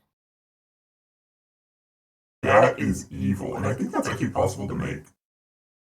Yeah. It's basically just like, instead of warping an ally, it's warping an enemy. It Yeah, seems well. like it should exist. I think it's possible. Let's check actually. Now I'm interested. Not weapons, items. Take the warp staff. Base it off of that. And then there's an enemy enhanced version in chapter 27 of Conquest. Oh, you know what? It wouldn't be the warp staff. It would be the rescue staff. Mm-hmm. The enemy warp staff. What was the enhanced? More range. Entrap. It might be. Let me see. The entrap. Yeah, it's a special enemy which will always hit your units with an accuracy of 200 with infinite range. Ah, it'd be That's like that disgusting. sometimes. It really be like 200 that. accuracy, entrap, infinite range. What the heck? Why did Instance think that was a good idea? It just wanted to say fuck you. They really said Conquest is the hard game. Here's the hard game. Oh, you know what? I never played Conquest. No wonder I don't know about it. Yeah. Conquest Yeah. is the only one I never played. It's the best one. I know, that's what I heard. I never owned it. I owned Birthright. My friend had Conquest. We were supposed to trade games, and it never happened. Oh. And then I stopped caring.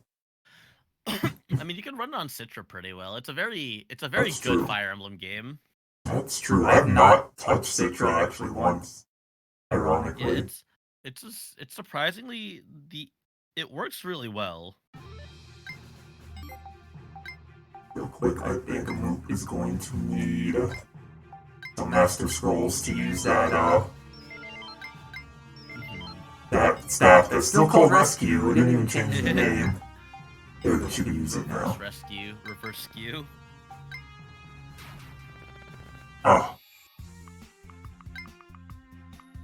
Let's see. Oh yeah. Yep. Does it work? Yeah, I just brought an enemy to me, and now let's see if this one does it. I think that's way too evil for to put in your chapter now. Rewarp entrap is such a funny concept. Oh, she didn't use it. She didn't approach. Mm-hmm. Interesting. Oh, hold on. Maybe because the AI doesn't know how to handle entrap. It might be. Discord. What if it's the only spell that you give it? It is the only spell that it has, actually. Oh, wow. God. Maybe because it wasn't in range. I forget.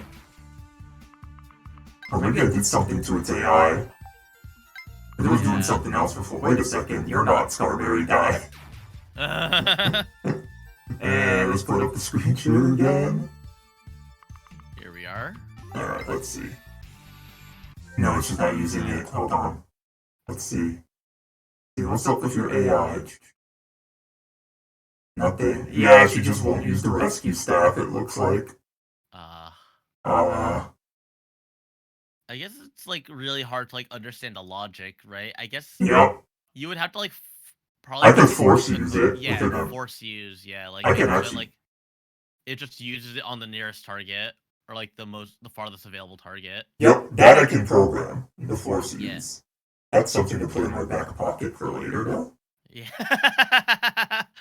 Just Thracia Fog chapter, get hit with an infinite range and trap. Oh god. God. And it's not turn 1, it's like turn 10. It's turn 10. It's like a 3x3 room with like 3 berserkers in it. Alright, let's start putting some warps in some places.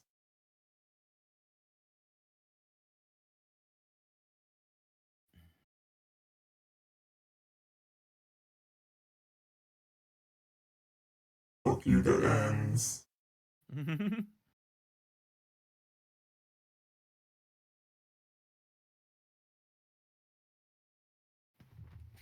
I think that's enough for now. This looks like hell. This is hell. Welcome to hell. This is... Whew. Welcome to hell. You know what I think the key to this chapter is going to be? I think you just low deploy this chapter. Low deploy? Oh. I think if you low deploy this chapter, it'll be a lot less to think about. That is a very interesting concept. Yeah, because like, if you're like worried about everyone all over the map, if you just have 2 guys slowly just running through the map like very safely, I feel like that might make the map way more bearable. Like that just might be the strategy. That might be the strat. Or it might have just way over-tuned the map and I gotta nerf it. No, I mean, because that's the thing in like a lot of other Fire Emblem games as well, where sometimes you want to do low deployment, high strength units, because like sometimes a map is too wide or there's so much going on in a map that it's preferable to just focus on slow progress. Well, that's what the beef unit's for. Yes, that too. Steal all your treasure. Yeah, if you don't get her first. Yep. So let's see. Where does Mora spawn in at? It's gonna spawn in over here, and there's gonna be treasure here. Oh. Let's see. Where's this? Max units, 15. Where do the other units spawn at? Yeah, I'm gonna have to make some space down there. Oh, okay. I was about to say, like... Also, we're force deployed 2. Draco on force deploy 1.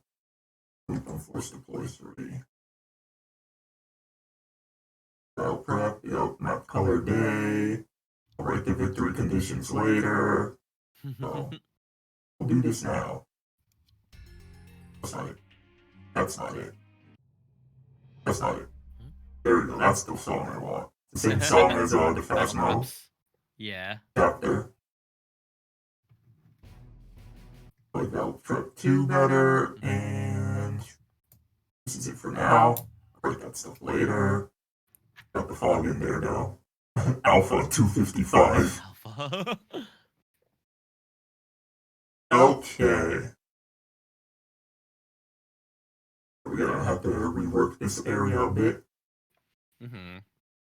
Probably just like unthicken some walls too. Oh yeah. You know what? This might have to be a low deploy chapter because of how cramped it is. Yeah. But we'll keep it here. Oh, come on, stream. Come on, Discord. I saw that. It could be like an 8 to play, right? Yeah, I was thinking 8 deploy originally. No, let's just make it that. You just all fit in the start there. Oops. Not create player as enemy. Mm-hmm.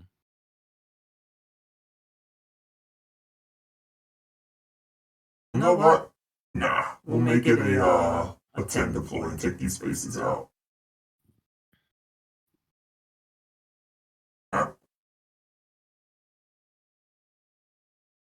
Just so like 8 is like really low considering how many units you got. Yeah. Wow, every time I right click to make it deploy it, we crash, or maybe I make it a 12 deploy. Now we're wilding. You could do. Wait. Yeah, 12 deploy seems reasonable. You widen out the You make it 1 tile wider on each side. But then it's still super cramped, is my worry. Yeah. I mean, you could, since there's a lot of empty space, you could just make the rooms a lot bigger. I could. But what I'm gonna have to do is I'm gonna have to make the walls, and those need like 2 tiles spacing. Yeah. I mean, like, if you look on the left, that's a very cramped room on the left side. Like, that could be, like, the left middle, that could be, like, made a lot wider. Yeah. Even with, like, the 2 tile width. Oh, yeah. That, or, like, obviously, a lot of these rooms, like, you send one person in, they'll stay there, and then they'll just, like, 1v1 a bunch of dudes inside the rooms. Yep. Choke the game. Mm-hmm. Choke while under fire from status saves the game. Yeah. Oh, the bottom right room also, I think, could be a little bigger. This one? Yeah. Like, make it a little bigger and add a 3rd tile. Add a 3rd warp. Oh, gods. Yeah, let's do it. Triple warp tiles. Just to make, like, people have to go on, like, really long adventures.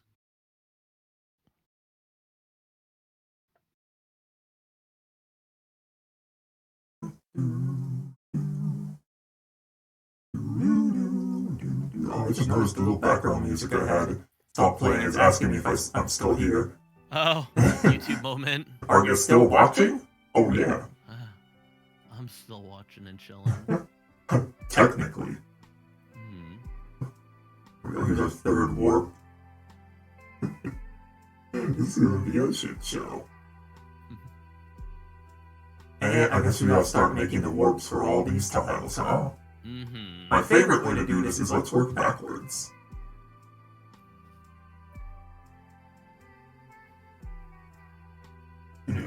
That's the only one I need to change. Let's see, where would we get in from here from? Up here would be too easy. Over here. This is how you're gonna cheat at the test. You're just gonna rewatch this VOD. Yeah, rewatch the VOD and see where all the warps go. I know, right? God, that's a lot, though. How many warp tiles are on the board right now? You think I can count? 8, 9, 10, 11, 12, 13, 14, 15, 16, 17, 18, 19, 20, 21, 22, 23, 24, 25, 26, 27, 28, 29. There's like net 29 and 30. I counted really fast. There are 30 of those, and you have to plan both the back and forth. Yep. Imagine there were backwards reinforcements also warping. He says, just casually like, ah. No.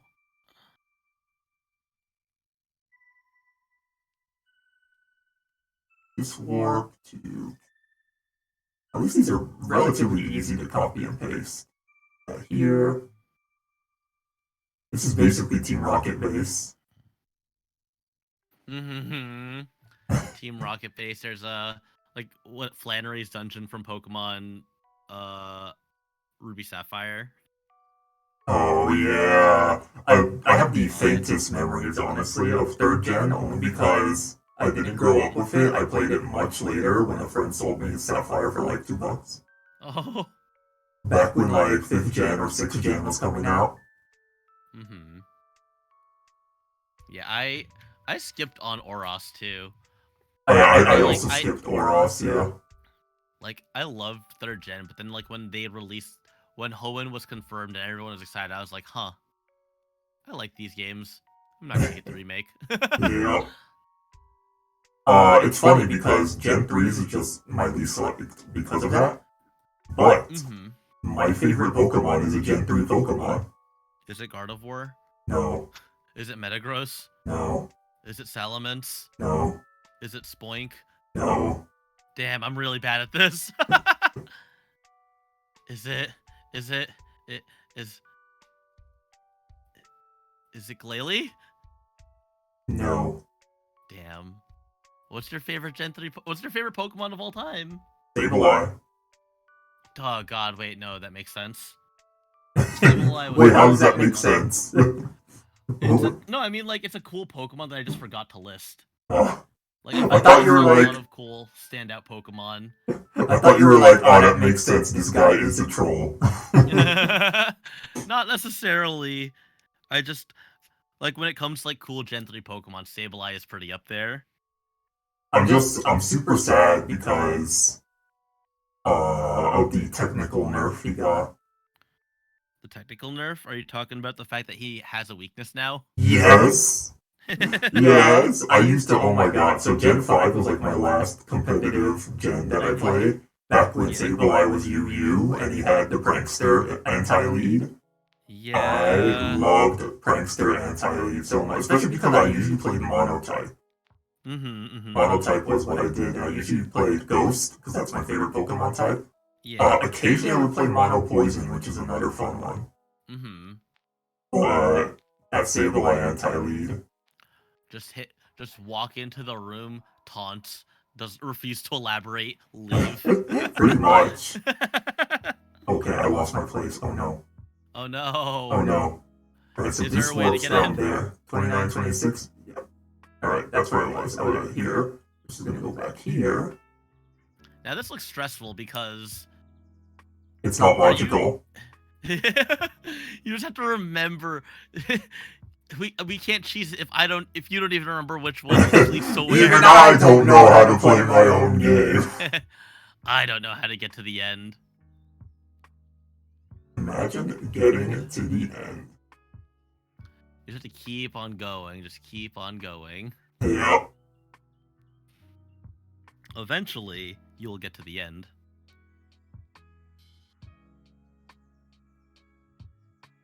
Here. Oh crap, which one did I pick up there? The top one, okay. Oh no. Oh no.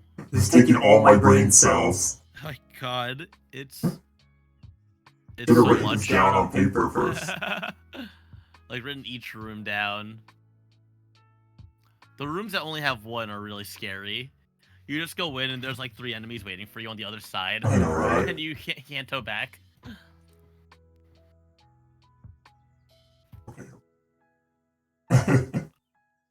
Okay. Yeah, imagine being able to Kanto back. Imagine you can see them see the tile through the fog of war, but the enemies only spawn when you fucking warp in. Oh, they appear as you entered. That would be evil. Yeah. I thought about it. That'd be so mean. Ambush spawns version 2. They appear on your turn and attack you in your turn. What is this, Yu-Gi-Oh? You activated my trap card. Ambush spawns. You just walk on the thing and then they just summon they just summon Baron to Flirt on your turn. You just walk on a warp tile and then all of a sudden fucking 5 Numerons are on the field. Yeah. They just have sword souls on. Oh my god. So, I used to play Yu-Gi-Oh! In real life as well. Mm-hmm. I'm gonna go on a quick tangent because I know where we are right now before I Yeah. lose my place. So, I used to play in college. Yeah. And this was around when Xyz were just starting out, like Utopia's starter just came out, right? This was peak Yu-Gi-Oh! For me because so I always have a gimmick when I play a game. Yes. Pokemon is ghost types. For Yu-Gi-Oh! It was ancient gears. Oh, Ancient Gears. I would splash 3 gear towns and ancient gear Gadgetron Dragon in anything and make it work. That was me. I had a Light Sworn deck where that was very dangerous. Oh, Light Sworn. Just imagine your opponent has no field, no hand, no. One card in the hand. A top deck, JD, summon JD, activate Gear Town, bomb the field, summon Gadgetron, that's 6k direct right there. But 6k isn't enough to kill. True. But that should hurt. It does. And now you can and then you can Xyz after because they're both rank 8. And hit them with the there's a burn that you can do to kill, I think, with that. Now you can bring out Reactor Dragon though, so now they can't even respond to one of your 3k beaters. I love interactive gameplay. Yeah, I do that. I used to do that a lot. I had anyways, wait, back to the original story. So I had a gadget deck, which was one of the few that I didn't run Gear Town in. I had one Gadgetron, but not a Gear Town in. I had another tech in there. So I was fighting my friend. He was the troll of our group. Yeah. He was also the one that had like every card. Like that was his income, secondary market. Oh, just and he was playing back then his favorite deck, Counter Fairies. Oh. Right? So I forget what he had face down, but he had like a full field almost with some back row, but he couldn't stop he went to attack me directly. Yeah. And I'm just like, I bet activate Ultimate Offering, which was legal back then. Yeah. He was like, he looked at me and he's like, so you're just gonna summon a bunch of gadgets? And I'm like, yeah. So like, normal summon a gadget. And he's like, okay. And he's like, go ahead. He's like, I get a replay attack again, like, normal summon a gadget. So I summon 3 gadgets, and he's like, okay, so you're burning yourself to death for me, right? And like, I got you, right? And then I got you, say no more. And he's like, and he sees me scoop up the 3 gadgets, and he's like, no. I dropped Beast King Barbaros, which, if you do not know, is a monster that can be normal summoned with 3 tributes, and when he's summoned with 3 tributes, he bombs your opponent's field. He sat there and watched as I bombed his field that he could not respond to.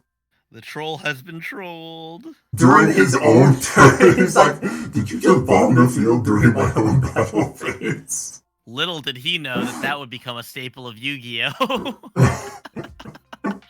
Little did we know Ultimate Offering got banned like the next month, and I was sad. You were able to get that off, though? Yes, but then I found another way to pull off that combo. So the other deck that I ran was what did I call it? Oh yeah, I called it my Fire King deck. It was not a Fire King deck.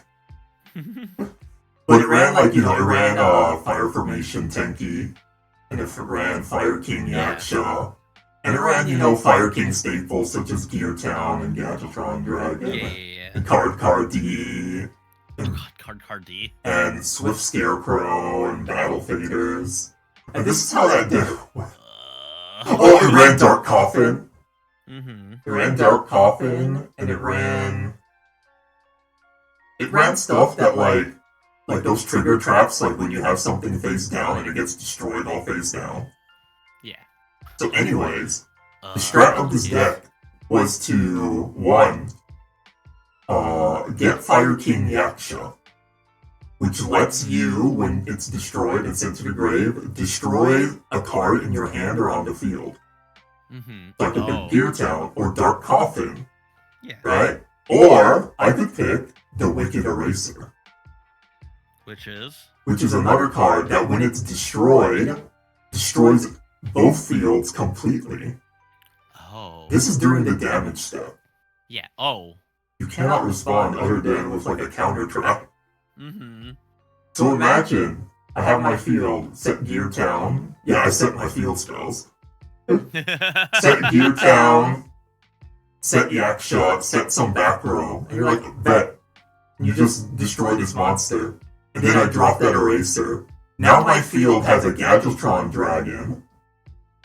And your field's basically empty. Your field is empty.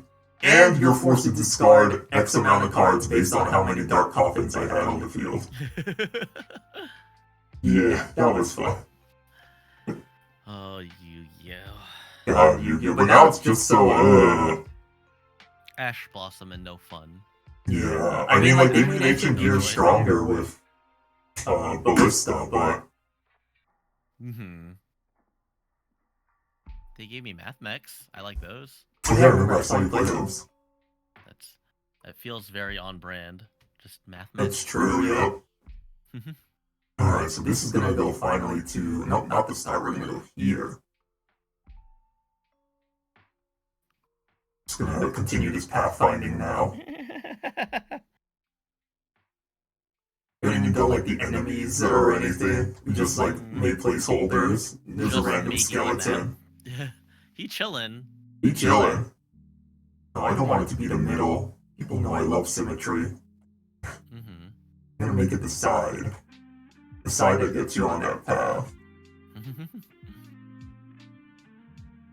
And now we have a path to the end. Right. And the next thing I need to... Oh, God. Just the path to the end looks like hell.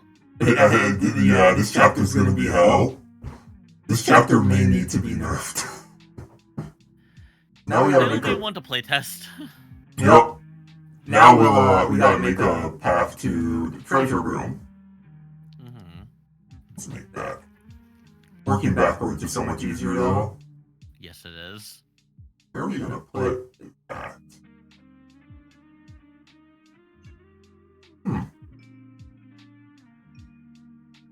Probably put it in the boss room. Oh, wow. That's very circuitous. You had to go past where you're at in the boss room to get there. No, I think I'm gonna make multiple paths here, but I might make a one-way path. Because the only path that needs to be consistent is the one to the boss room. Yeah, because the boss room will lead to there as well. And we're good. Now I can fuck around. Now you can fuck around and they'll find out. Yep. Like, how about we make this one just teleport you over here? Just make a room where the teleport is in the same teleporter. Or in the same room. Oh shit, I've made a mistake. Oh no. It's okay, I can go back and edit all these, but this I forgot to change this. Overlap, do not appear. No, appear. I need to change it to open and then appear in an open space nearby. That's fine, I'll change it. That's easy to change later. Yeah, you can just edit it in post. Yeah, we're editing it in post, but from now on, they're all gonna have that, which is nice. Yeah. Yeah. There's gonna be an immediate fuck you right in the beginning if you think I like symmetry. Oh my god. Where else? This one needs to lead you astray as well, or it could be a shortcut. Just love the, you warp into a dead end immediately. Yeah, you know I had to do it to them. You gotta, it's teachable moments, alright? Yeah. Teachable moments. You gotta teach them that this chapter is indeed suffering. This is Maguka. Maguka is suffering. Become Maguka.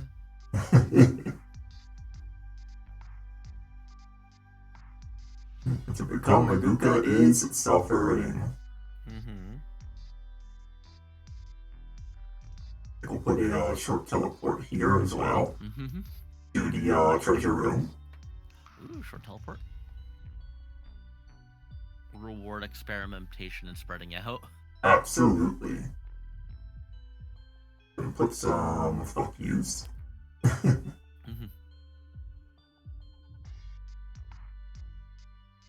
Right here?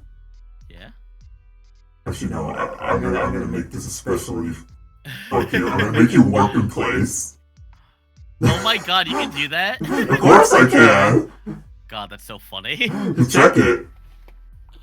Run, warp, and that's just so ridiculous. I feel like that would like confuse some people. Just be like, what? What has happened? All right. Choose whatever. Where'd the wall go? Oh, there it is. It blended in with the thing. Oh, you can't see when you warp over. Oh, that's evil. Oh, that's so evil.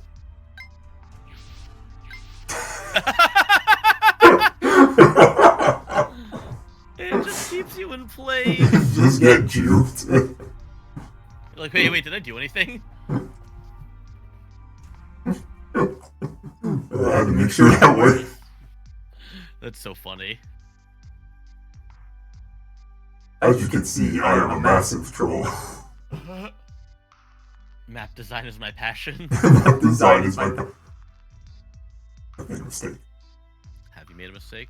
Yes, but I can correct it because I caught the mistake. That's good, as long as you caught it early. It's not this one. So I made a warp to here, but I didn't make the warp back. Oh. Also, You what just if get stuck. What if it didn't warp you back, though? Imagine just like getting some of your characters just stuck in place because they went to the wrong path. Wait, none of these go there, huh? You may have made mistakes.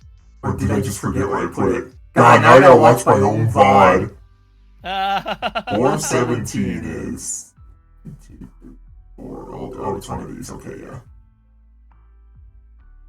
Oh. Oh no, it's over here, I think. I think it was one of those, though. Oh, shit! Hold on, this is... What is this tile? 2-4, alright. What we're gonna do is we're gonna go here. I'm just gonna go down the list until I say 2-4. God. Where's 2-4 located? Here we are. There we Number are. 18, which is at 2825. Number 18. 28. 25 is this one. Okay, alright.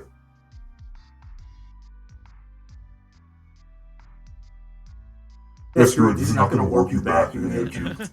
You need to put right in the boss room now. Imagine you just get put right in the boss room.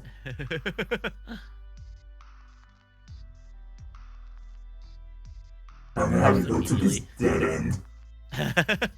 God, the dead ends are such trolls. What if there wasn't just a treasure room? There were areas, like some of the dead end rooms also just had a treasure chest. I thought about it. Spread so far. I thought about it. You know what? Let's start wildcarding. This is not going to take you back there. This is going to take you here. Wild card. Yeah, we wilding a bit.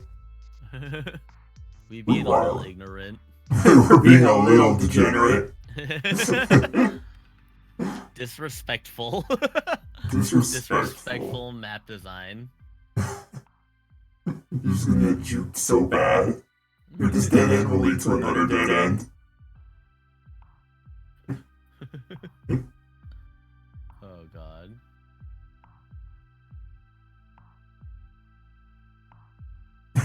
The disrespect right now.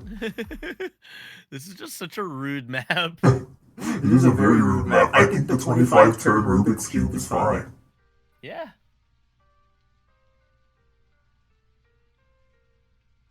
It'll be absolutely fine. Alright, we got 2 warp pads that are no, we got 4 warp pads that are untaken. All loop to each other. Bruh, I came up with the dumbest shit that I'm not gonna do, but you know what I could do?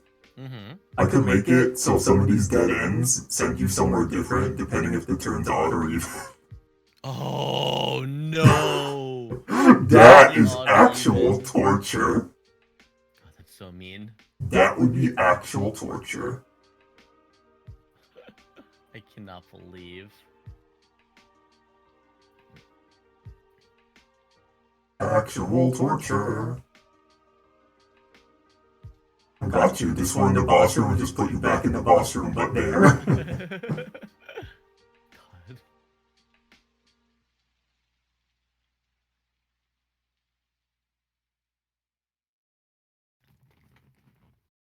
Last teleport.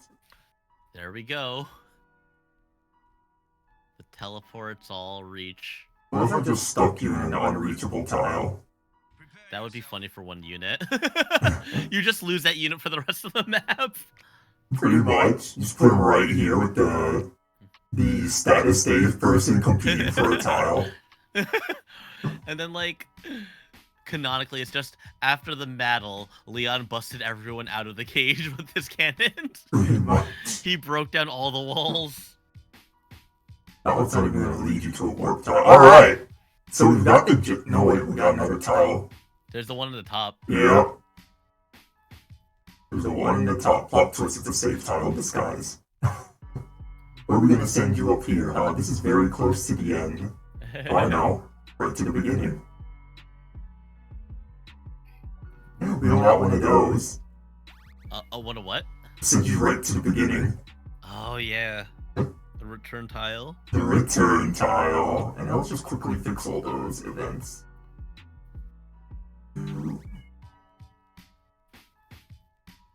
Here we go. Phase. Every time a drop down comes out, Discord just decides. Damn. Yo. This is so scuff. SRPG Studio, why are you like this? It's doing its best. It's too complex for OBS to handle 60 frames per second. Must drop down to crunchy 15.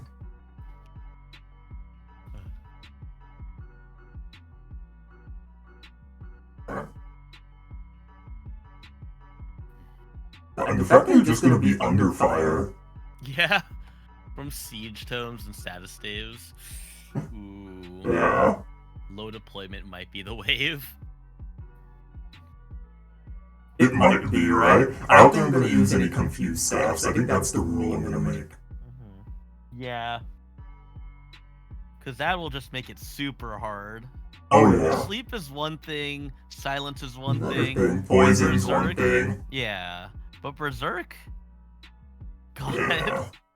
Your staff user gets berserked and you can't even heal them. Oh, GG's. You just start killing everyone.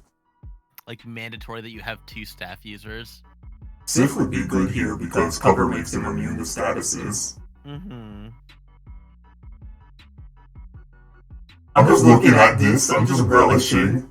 It's a lot to look at. All right, now let's add some walls. Real walls. Actual walls. Oh, what is this? Oh, okay. I just hate how these tile sets are like, it's to like save space, but like, damn, if I can't read what that is. I know. How do you parse it? Sometimes it's easier to parse when there are a bunch together in a row. Oh, yeah. Like, I know, like, when I mess with, like, tile sets in Fire Emblem, or FE Builder, like, tiles look weird, and then I, like, line them up, and I'm like, oh, it's walls. Yeah. Let's just do all these vertical walls first. Oh, well.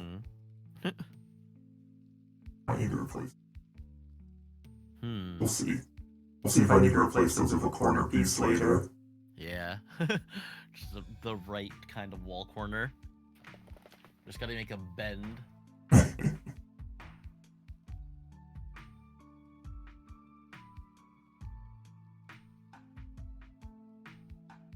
this is looking. Looking mighty fierce. Now, these are gonna definitely be back corners for sure. Alright, just pick one randomly. What is this? Bottom left corner, it looks like. Alright.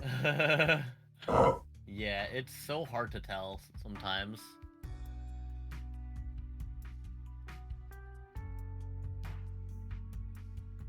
Is that it? That's all I have. Oh, no, we got this. Got this. Guess we got these. This needs to be diagonally one down from any bottom left corner, it looks like. This. Oh, that means they're going to be here, and here, and here, and... This will be fine. This will be fine. Now that we're seeing the full walls, it looks a little chunkier now. Oh, yeah. Interesting. Here and here, maybe. Here and here, maybe, and here and here, and... It looks like a bad game of Minesweeper. Like they're manually placing all the mines. Oh yeah, hold on, let me place a flag down. Blue chest for blue. This is a mine. I'm terrible at Minesweeper. I'm actually terrible. Minesweeper is... I'm a crazy cracked at beginner Minesweeper is what I'll say. Oh, really? I can speed run that, but you put me on intermediate and then I get folded like a pancake. Pancake fold. Oh yeah, I gotta change that wall later.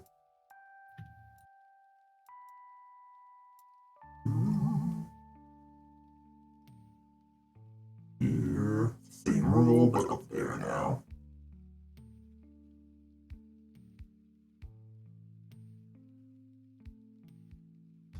It's starting to look a little bit better. It's starting to look like a map. Alright, it's starting to look real. These are looking like... It's gonna have to be a three-way junction.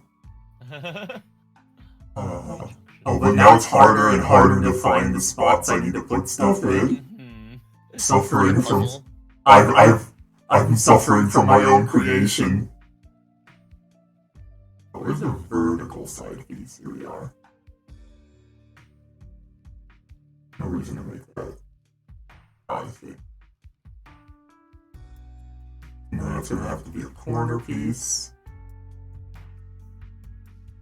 Oh, I should have put that over there. Hold on.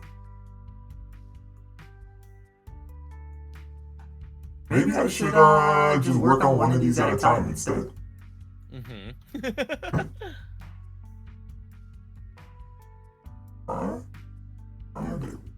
Let's work one room at a time. Just finish one so that now that once you get it looking right, it'll just everything else will be like, yeah, it can look like that.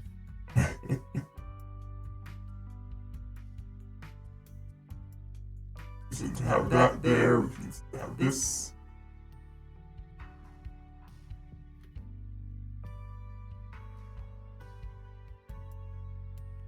There's this thing about these. That needs to be a three-way junction. I found the three-way. You found the three-way? Man.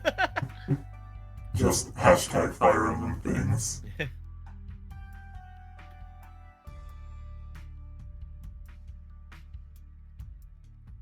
There is my horizontal two-way. I'm starting to recognize the pieces. I see the matrix now. You see, it kind of does look like the Matrix with all the green. Right.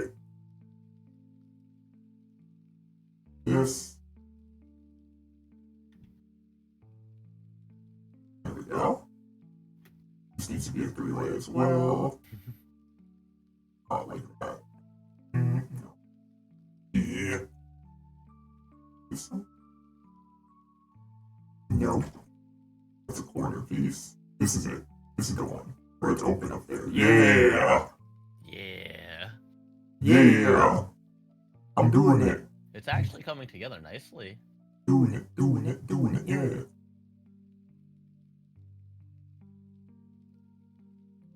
Wait, what am I doing? I've made a grave error.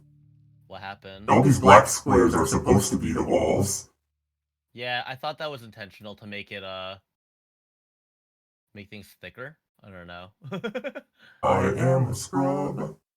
It's okay, you can just condense them, right? Yeah, I'd have to redraw them, but yeah. That means all these are wrong. Whoops. But like, you know which tiles are which now. Yep. Whoops. Wait, this might be somewhat okay. I need to delete everything. But you know what? Now we can actually start one at a time instead of this stupid shit that I started before. Yeah. This is fine, and we're gonna have to darken all of these eventually anyways. You know what? It's not... Actually, that was fine. Yeah. No, that one's not fine.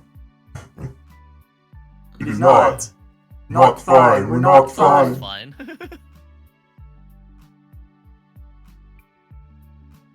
This man just in a staircase doing nothing.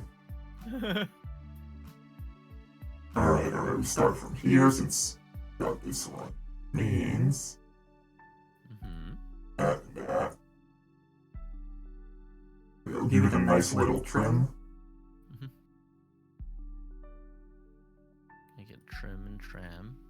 That's not what I want.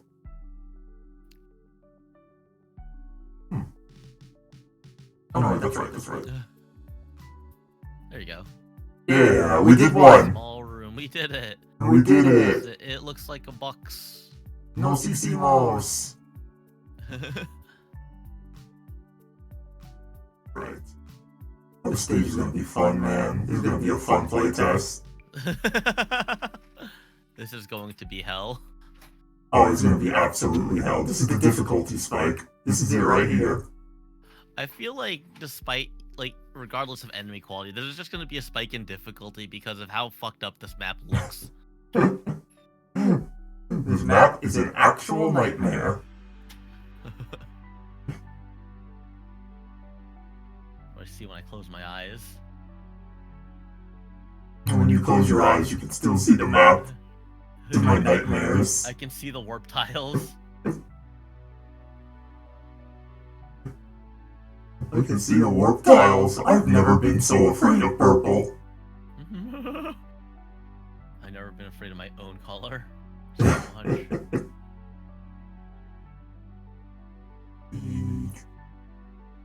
Look at this. It would not be that one. No. Look at this one. There we go. This. Alright.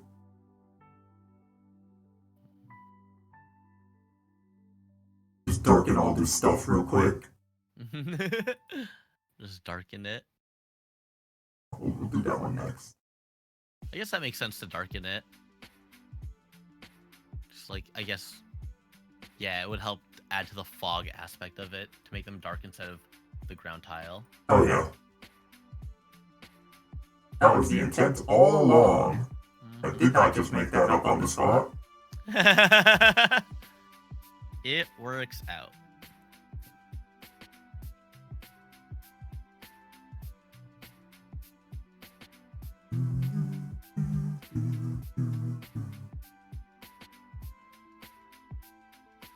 Wait, if you black it all now, do you know what all the room shapes are supposed to be like still? Yeah, because they still have the room shapes in there. Oh, I guess, yeah. Yeah. And they have the, like... The floating staircases are hilarious, though. the abyss. The void. The abyss. Your students' apparitions are being, employed in, very precarious situations, Elliott. We have to question your morals here. They're just in the void.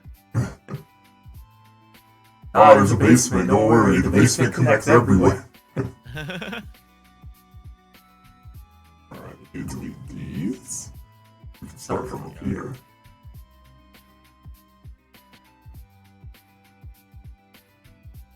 One here, corner piece, 30. It's like the reverse of a coloring book. Right.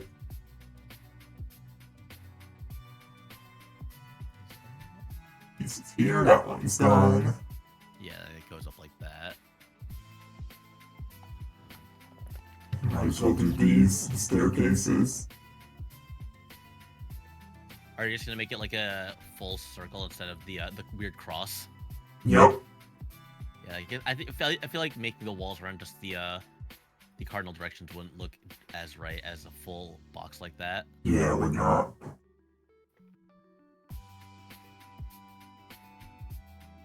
I like how I wanted to do them all at the same time, and then I just got distracted with one of them. Like, I'll finish this one. But I'm making life easier for myself. Just do it. Yeah, just each corner one at a time. Yep. Just looking at these staircases makes me upset. Because you know what's gonna happen. I absolutely know what's coming. It's gonna be like status stabs. If at least they're not entrap stabs, that would just be funny. I wonder how that would work actually, because they don't have any. I know exactly how it would work actually. Would it warp them into the nearest open space that they can? No, it would stick them in the wall and they'd get stuck. Oh my god! They would just have to kill They would have to kill the unit because they'd be right next to the unit. Yep. Yeah, and then they could walk onto the staircase and block off reinforcements. Yeah. Oh, by the way, you can make the reinforcements unblockable. Oh, how does that work? Do they just spawn elsewhere? Here we go. So if I go to the reinforcements and I make a reinforcements overlap, you can make them appear in an open space. So where would they appear if it's just in a 1x1 tile? That is a good question. That is a very good question. They might just appear in a random spot, like in one of the nearest rooms. In the wall, probably. In the wall. Probably gonna be in the wall, let's be honest. It's probably gonna be in the wall. You just spawn in the wall and you're like, well, this is my life now. This is where I live. This is my home. I had to actually, you notice when I was making the terrain before, I had like a transform OK tag. I had to make that because before Starberry, she could just go over water, transform into the werewolf, and just get stuck in there until she transformed into a flyer again. She would just drown herself. Yeah, I was like, yeah, this needs to be mitigated. Although it'll be interesting if she's holding the shark tail. She still wouldn't be able to transform, because that wouldn't change anything, but then she could go in water. But then she wouldn't be able to transform back. You still can't transform in water. Yeah. Interesting. It's still difficult terrain, by the way, the water. Yeah. So, like, does water, how does water tiling work? Do you just use the same water tile for an entire body of water? So, here it appears like this. Where you have like a 3x3 that you can use to make the water. And it's animated. It's an animated tile as well.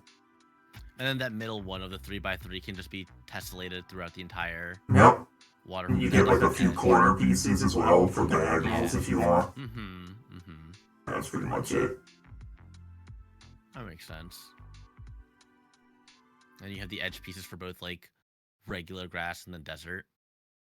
Yep, or beach. I haven't made a desert map yet. And you won't. Don't do that. I thought about, you know what I thought about doing? I thought about making stairs difficult terrain for mounted units. Oh no. Who will win, one horse or stairs?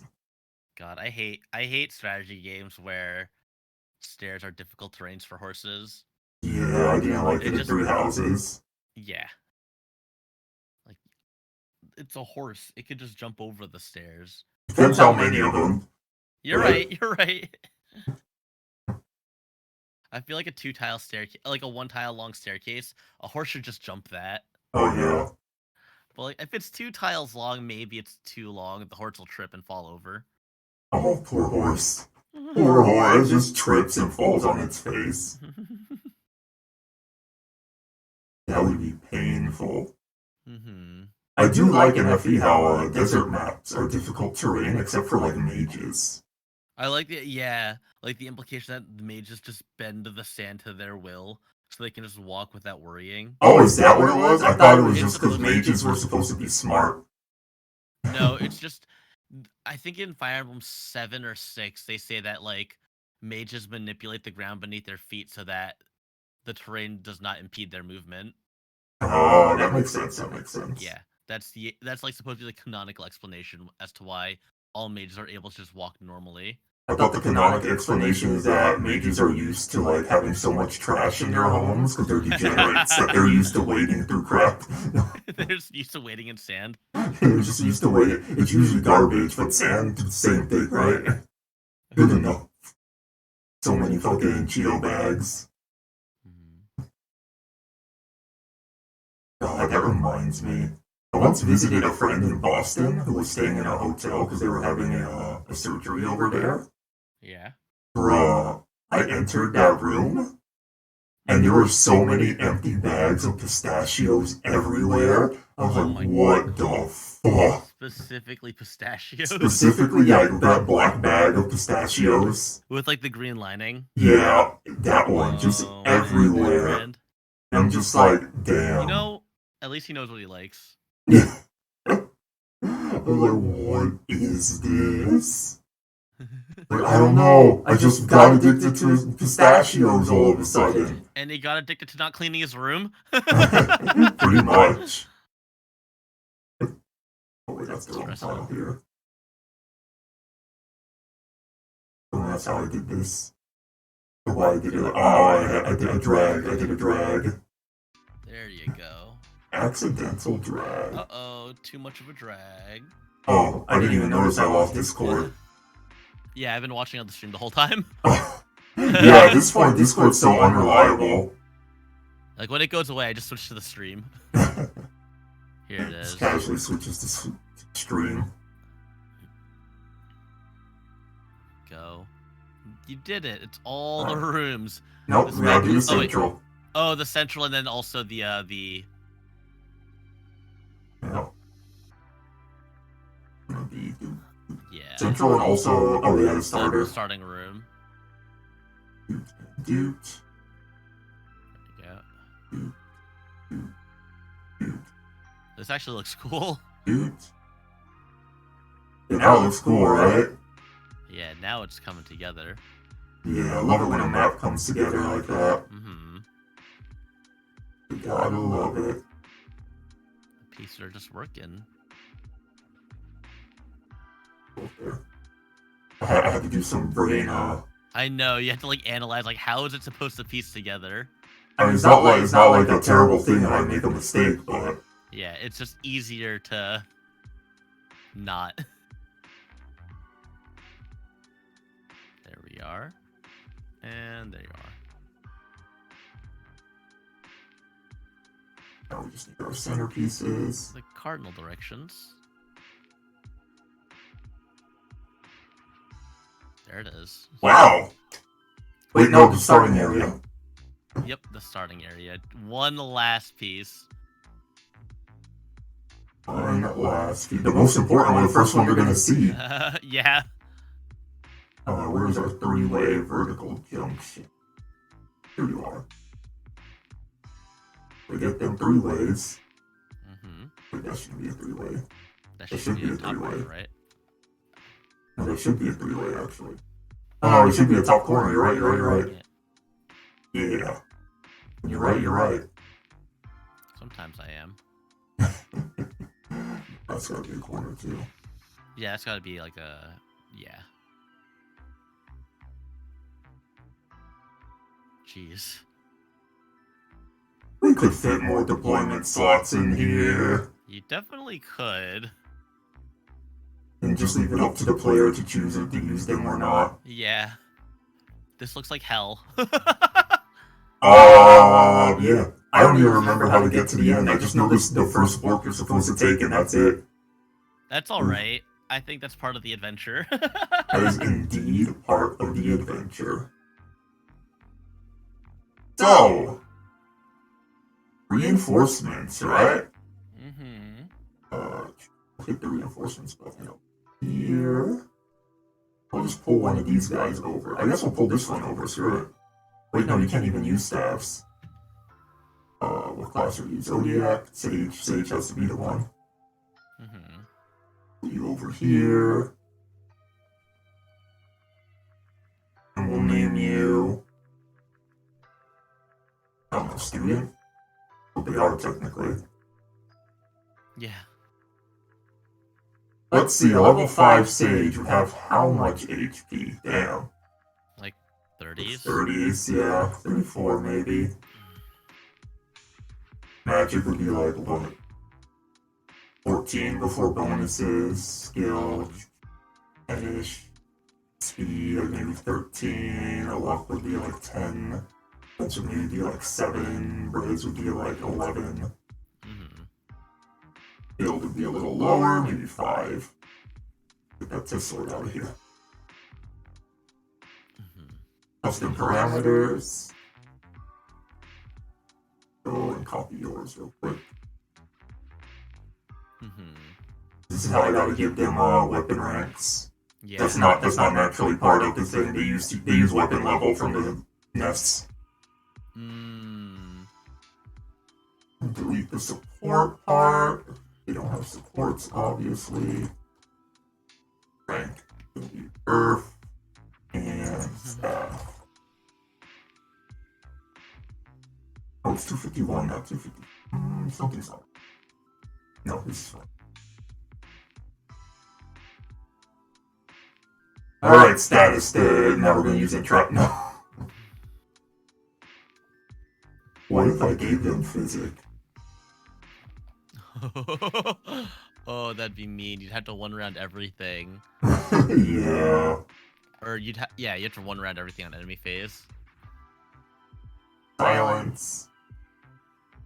Actually, I don't want them to have silence. I want to make a new staff. Copy the silence state, though. Actually, we'll start with states. Alright, we have what I wanted. Sleep. I was gonna make a paralyzed stave. Oh but my sleep's God. right there. Sleep is the same thing, yeah. Yeah. Sleep. And... do I give them a siege tome?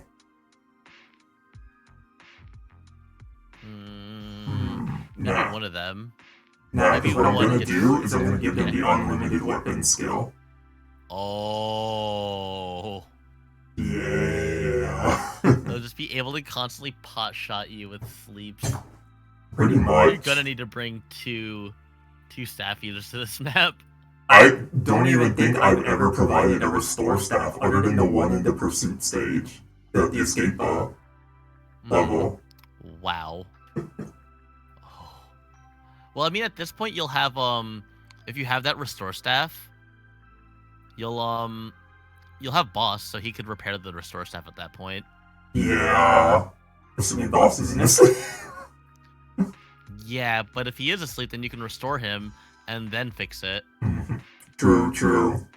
Yeah, I think you can still trade on slept characters, right? Yes, you can, but you know what I'm gonna do? This is not what I want to do. It's one of these. God. This is the base map. That first boss shop, let's add a restore staff. There's a base shop right before this. Oh, right. Yeah. One. The hinting. The hinting, like, maybe you want... So boss selling, like, infinite keys might be a bit broken. I gotta check that. That also means if boss isn't alive, you don't get that staff. That'll be fun. I'm gonna put the reinforcements here. Start turn 1 and turn 1. 2 and turn 2. End of enemy phase on these difficulties. God. Casual and classic. Copy and add this page. Death, no reinforcements on story mode, of course. Death mode. End of player phase. Put him right in here. Oop. Yep. Oop. Oh God. Oop. Let me just Oh lordy. How am I gonna test that? Oh, I know.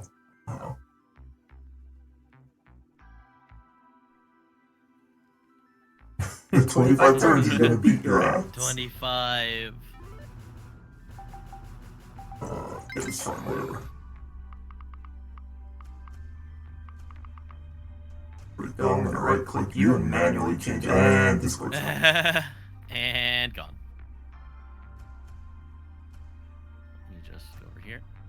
R. And where's Discord? There it is. And so that refreshes. Okay. There we are. Now she's just in the void. Huh? Oh, I forgot to delete this. I forgot to scroll down. We had one line of tile that I forgot to scroll down and handle. Oh my god. That's fine. Oh, I didn't make the new unit disappear. Now my eyes. Elliott, what? No. Elliott, no.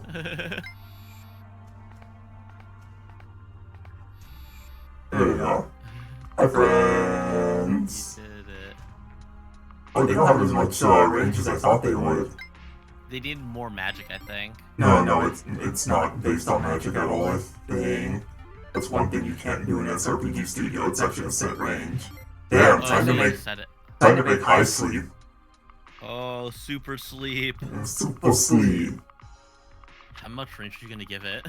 12, probably. God. It won't be too much considering how far away they are from some of this stuff, but damn, we really forgot to scroll down.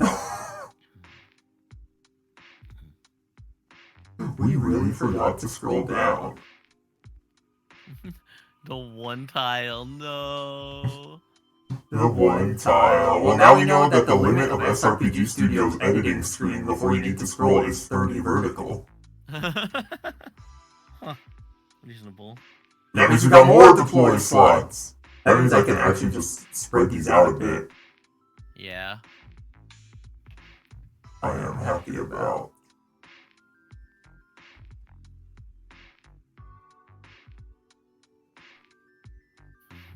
We do like. There we go.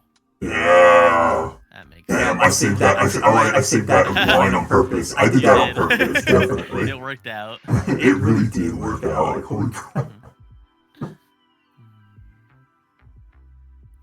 Okay, now we gotta do. I guess we do enemy placement now. Yeah. No, I gotta make high sleep. Oh, you gotta make high sleep? Might as well make high everything, right?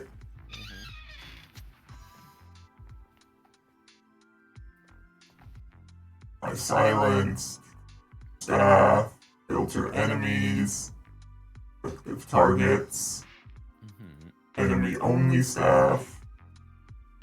Yeah, we making them enemy only.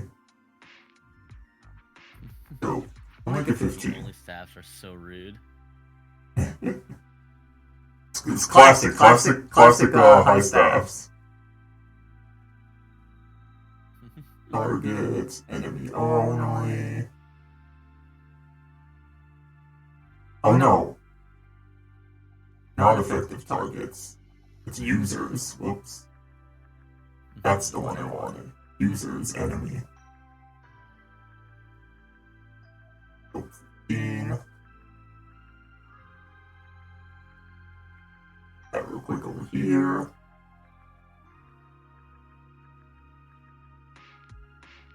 I like how you can make it so things can only be used by non-promoted or promoted units as well.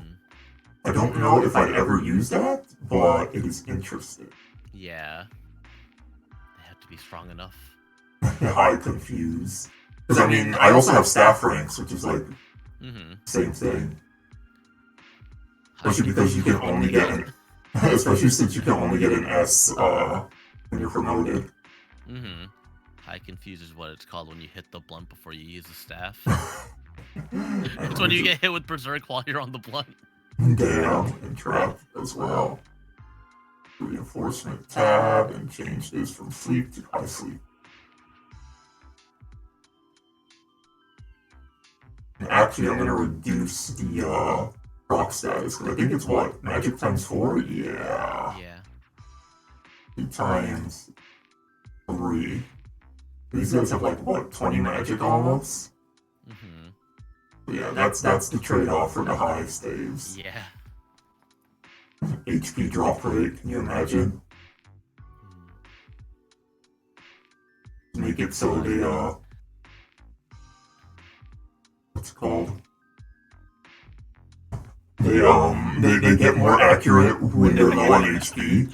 So if you try to siege tone them back, they get stronger. They just guarantee that they just kill you. Oh, They just yeah. make your life more miserable. Instead, got to move unit by invisible. I think it's a guest unit. No, it is a green unit. This one, move it right under Elliott. Here. Centralize. Instant. Allow overlap. Gotta make him invisible. Change unit state. Invisible, and I'm gonna make him immortal just in case. There we go. That way Elliott can't just kill it and blind you. Damn. Yeah. Oh, that's an interesting mechanic for another level. It's like torches that you have to protect. That would be pretty cool for something else. Defend the torches. They just have like long-range siege weapons to hit the torches. Pretty much. Okay. Evil. Now let's go into our actual enemy list over here. Enemy. You're fine, we're gonna keep you like that. Alright, now we gotta start messing with these people's stats. Make them level 8. I'll have like maybe 41 for this guy. Magic, 15, 12, 11, luck, we'll make it low luck. Then 7, res, 13, 6 build.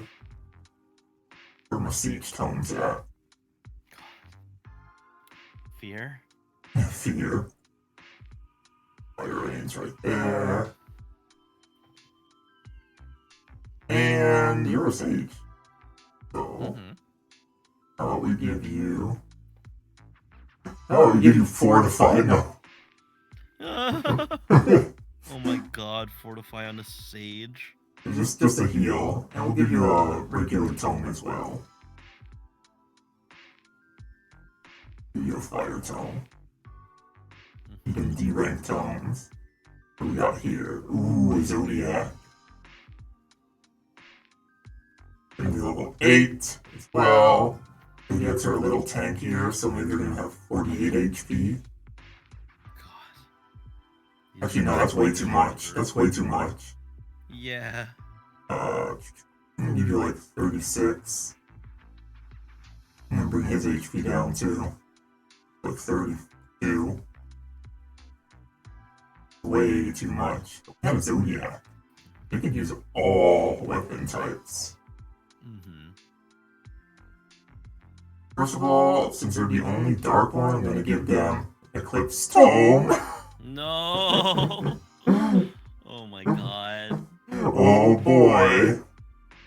They go first and eclipse you, and then just something else just pot shots you. Oh god. Goodbye, Crom. God damn it. Goodbye, Crom. I'm gonna give you... It's like... The other one is what? Scholar. Oh, they're not the only dark user. They're the only light user, so we're gonna give the Scholar the Eclipse Tome.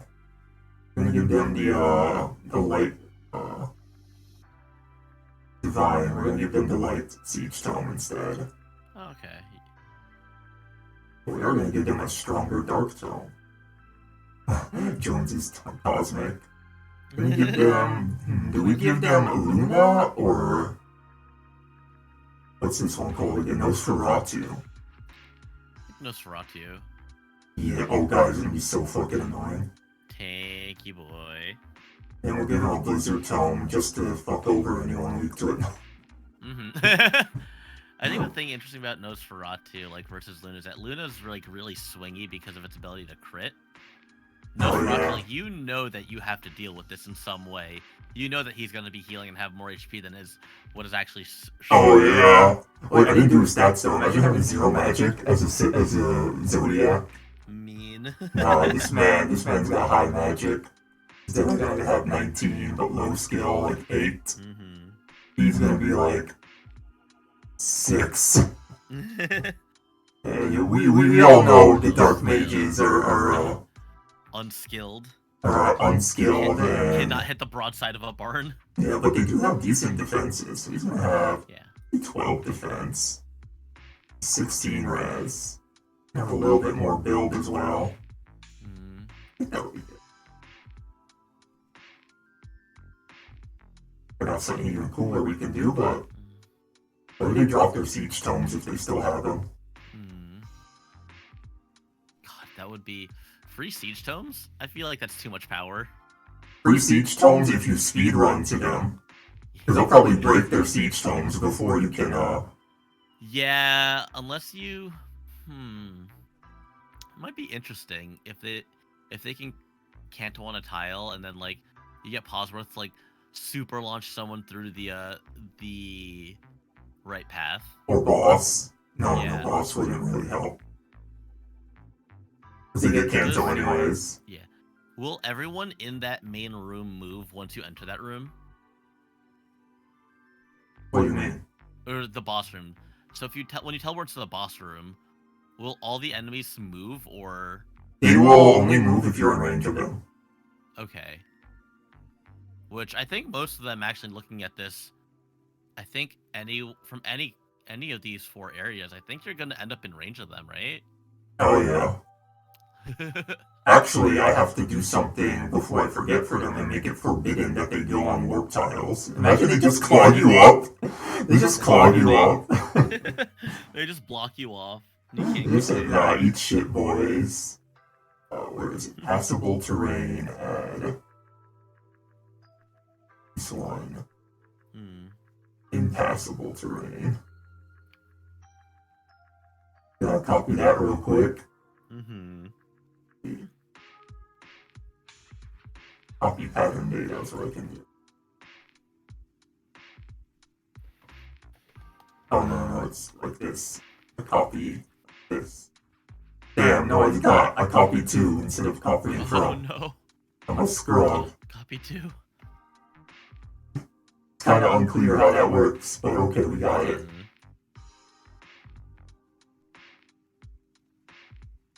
Oh, and I could pick multiple ones actually, right? Yeah, pick all of them. And also I forgot aim unit, Pawsworth. Priority. Aim with priority.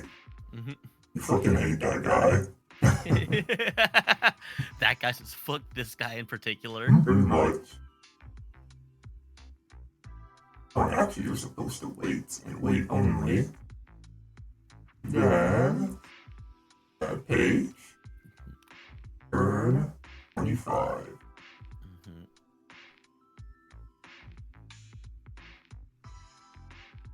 To approach.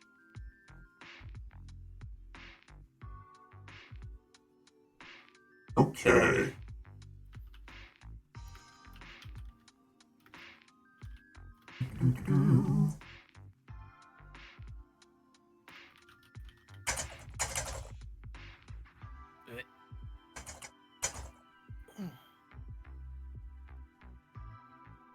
And what else?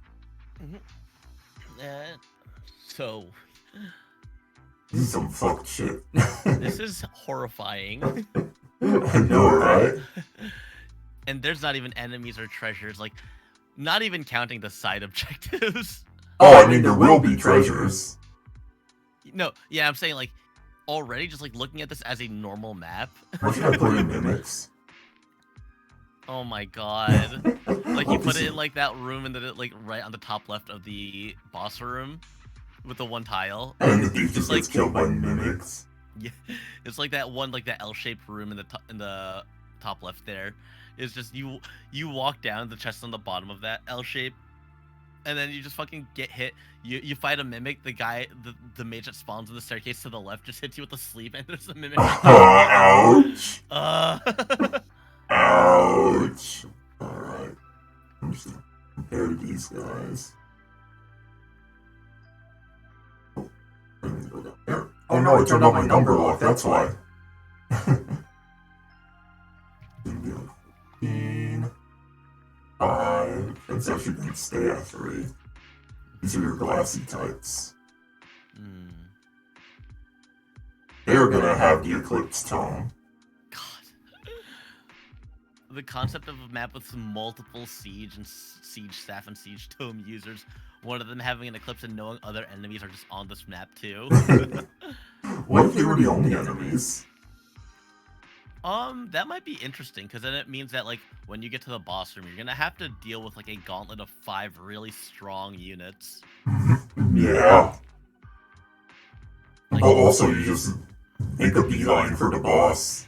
Well, like, you'd have to be able to kill while being able to enter the room with that many units at the same time. That's true. Oh, I got a strap. Yeah? Hear me out. You have Sif cast cover.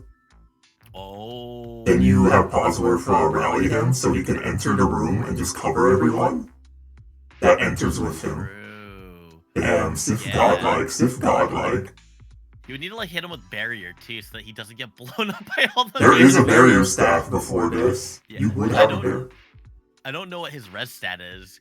It is good for a mercenary, but not good because mercenary. Is it good to survive 4 promoted units? If you promote him, you can promote him on the spot. Yulia has a promo item for her, Zian, and Sif, so you gotta pick one. Because then, like, he's covering them, but can he take 3 promoted unit tomes, especially if one of them might have Eclipse? That's true. Like, the Eclipse is on a Dark Mage, which she'll probably miss. No, the Eclipse is on a Scholar. Which will probably hit, because they're the highest skilled caster. We shall see, I guess. And I'm just gonna stick the Undead guy and EV enemies right now. I don't know where to put him yet. I think, you know what we're gonna do? I think we're gonna just do a playtest right now, and then end the stream. Oh God! First I gotta make Elliott do the 25 turn thing though. I'm gonna have to do more coding. More coding. Actually, you know what I'm gonna do? I know what I'm gonna do. Cancel. 25 turns, I'm gonna turn a local switch on.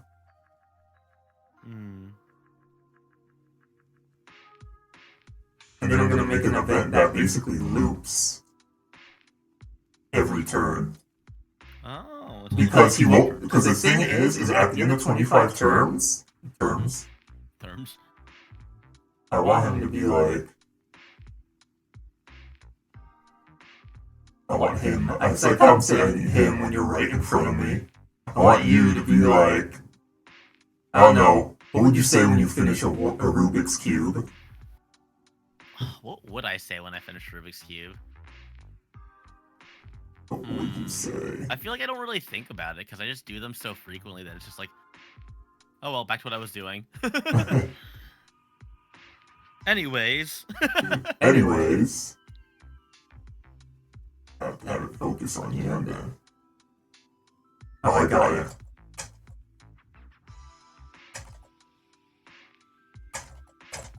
That's your warp cube.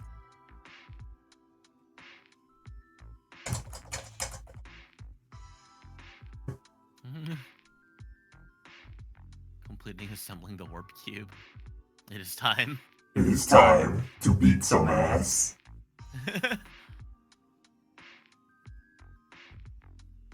Now what's going on around here? Completely unoblivious? Or completely unaware? Completely unaware? You're just like, huh, there's something going on around me now. I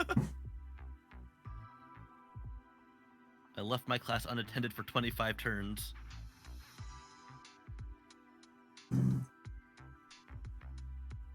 Out of class for 25 turns.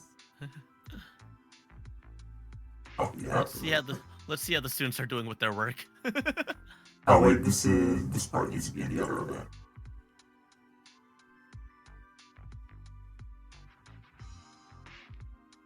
I'll just check if the switch is on. And that's it, because if he dies, in the chapter anyway, so I don't have to check if he's actually alive. Mm-hmm. Oh, and also at the start of the enemy phase. Forgot. I do this on 20 turns. Oh, this is the wrong tab. Turn. Ah, I forgot I lost my Discord. Oh well. We'll be ending soon anyways. I'm not gonna put up the Discord stream anymore. It's fine. I can see it through the stream. Yeah, the Twitch stream. Thankfully. Yeah, it works there, and that's good enough. Right.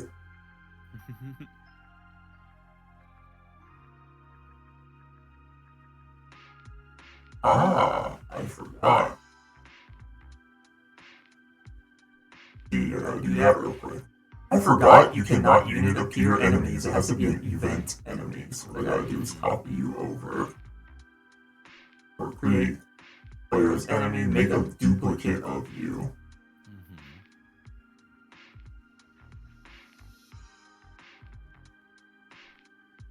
Means I also gotta take his tome away. Remove it all. My books.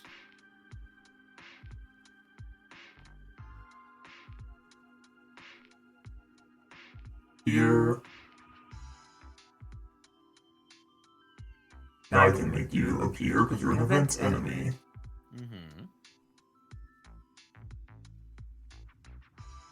Here.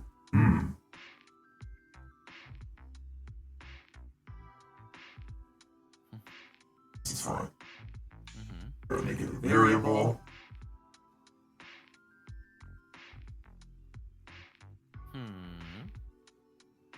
I'll use the strict summon variable.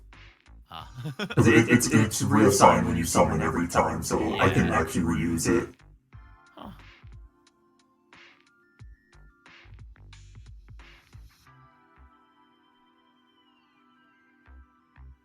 But right before that, I need to store the data for those variables to be where Bosworth is standing. Unit. Bosworth. X. And his Y.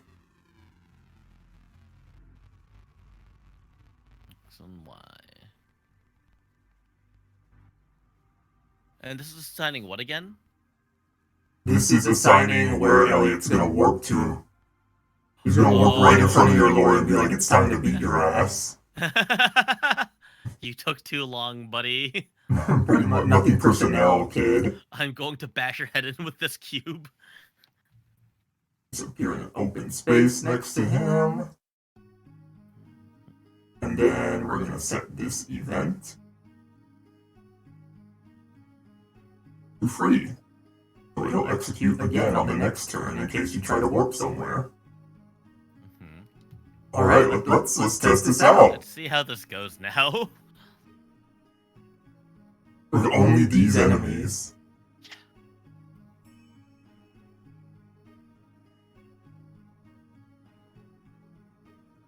Let's see. Oh god. Oh, whoops. I know where to go.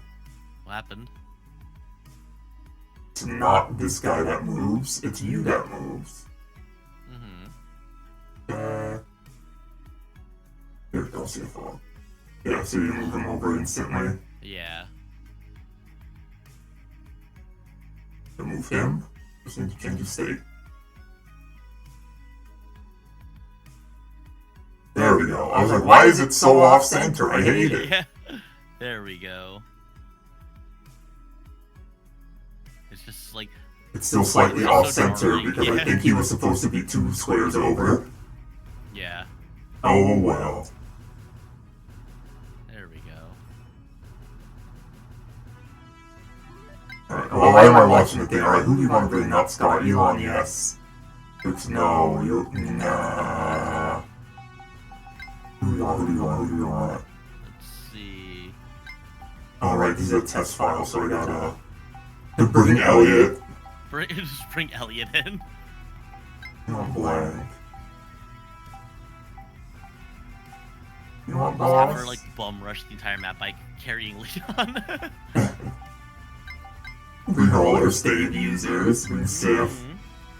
Oh, I didn't set Xeon skill yet, so she's not gonna have anything. Oh, okay, yeah. Oh, I'm What full do you have deploy. here? What should you have here? Like something that gives her more resistance? Mage Masher. Yeah. Would that just be effective damage to magic users? Yep. Okay. I was thinking like I feel like there's a weapon that increases your resistance by 5. I'm There thinking would. of the Soul Caddy. There would be, but the only thing I can't set in a test environment is their weapon rank, so I just fill the convoy with Master Scrolls. Oh. And their weapon rank's supposed to be way higher now. But I wanted Xeon skill to be mostly offensive. I wanted Xeon to be a bit glassy, essentially. Oh, so that's why Mage Masher, yeah.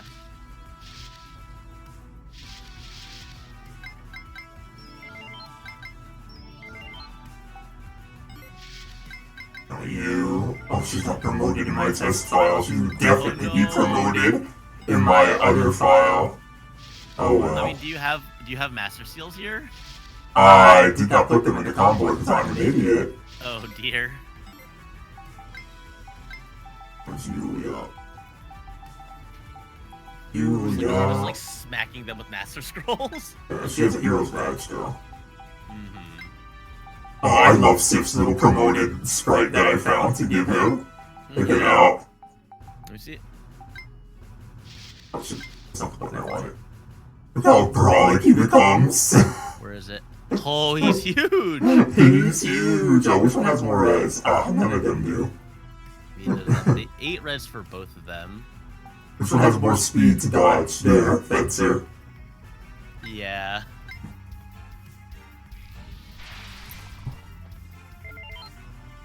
Alright, we're ready. Okay. He's so small, and then so brolic afterwards. I know, right? Like, just slam a pure water. Oh, you know what? They don't even have that much range on their... Oh, wait, I can't see the range on their siege tomes. That's what it is. I was like, they don't have much range. I'm like, wait. Wait, no, I forgot to give them weapon ranks! That's what it is. They can't use their siege tomes. Oh my god. Whoops, we scuffing. We scuffing.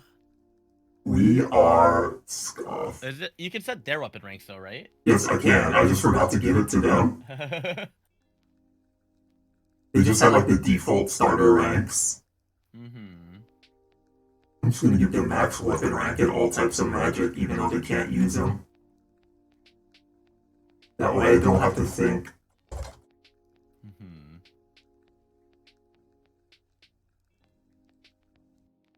There it is. Big weapon rank. Big S rank, weapon rank. Holy. I'm just gonna give them S ranks. Everything. Yeah, even though they won't have S ranks. S rank like weapons or anything. Just so that you don't have to think about it. Yep. That's me not wanting to think. Oh, do you have to reuse all those Master Scrolls again now? Ah. Yes.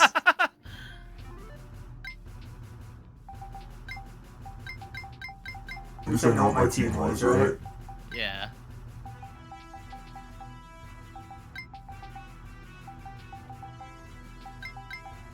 Had them, you had... That's it. Like, you had... Sif.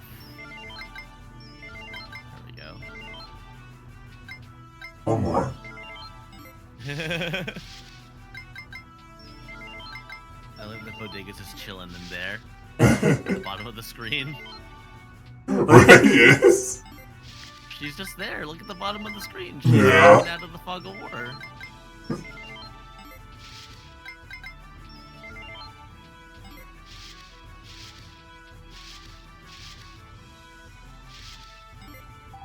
need to give him...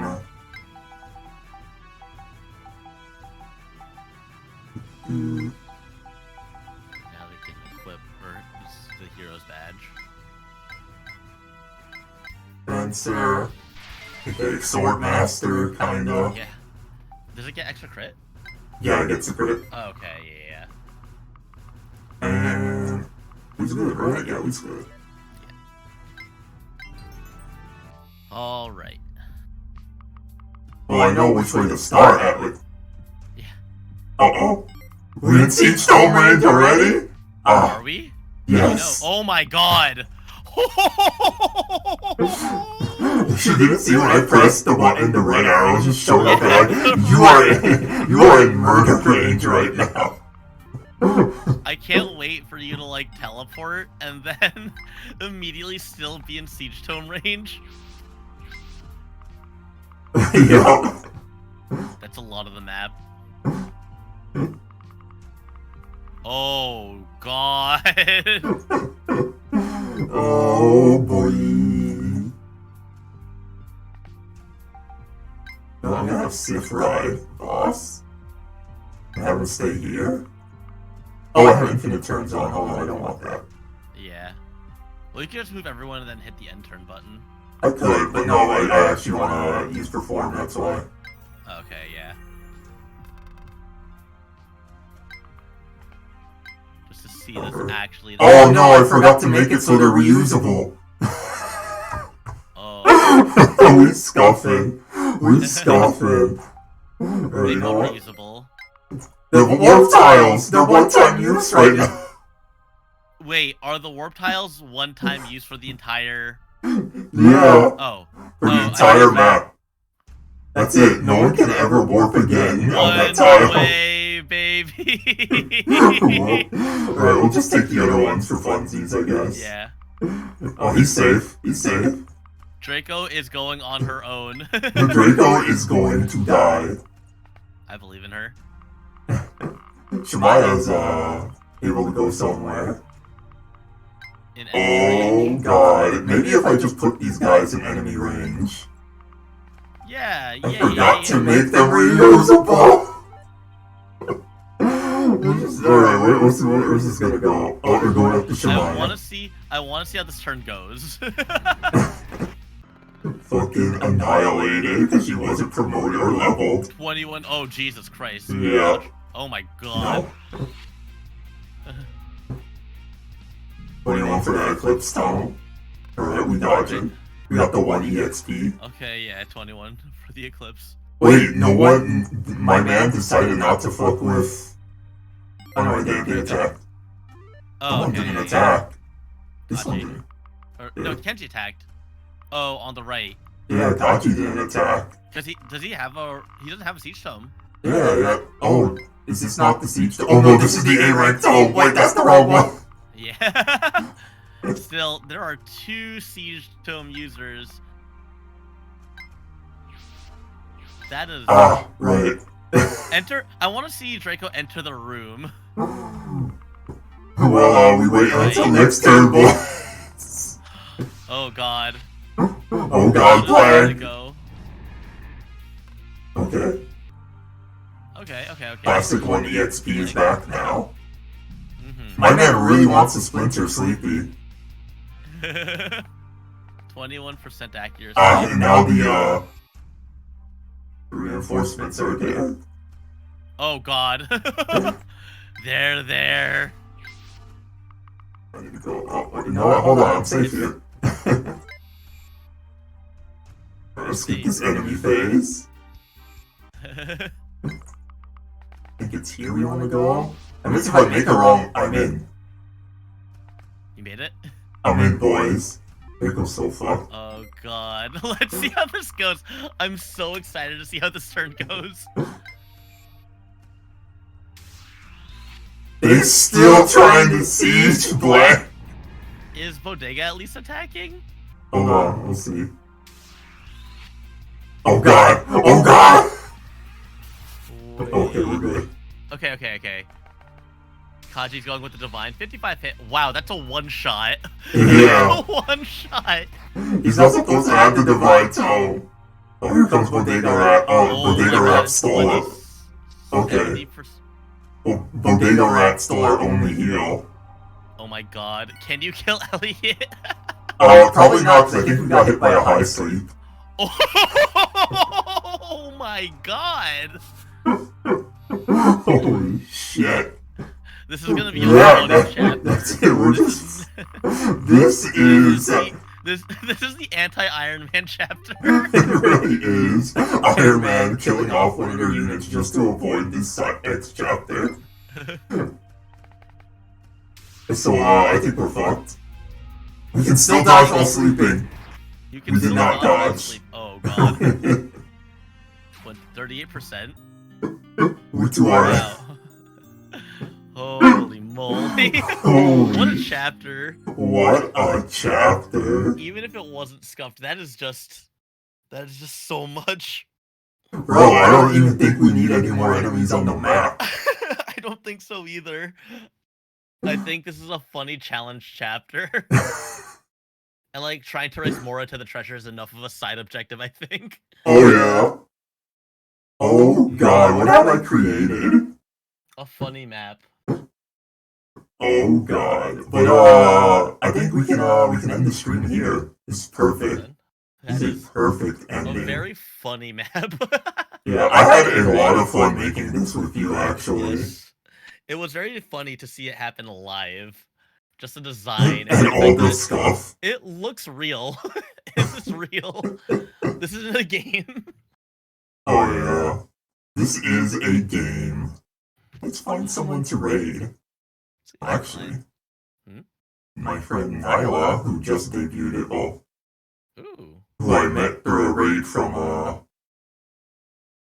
Yulia actually, is online. She just became affiliate like last week.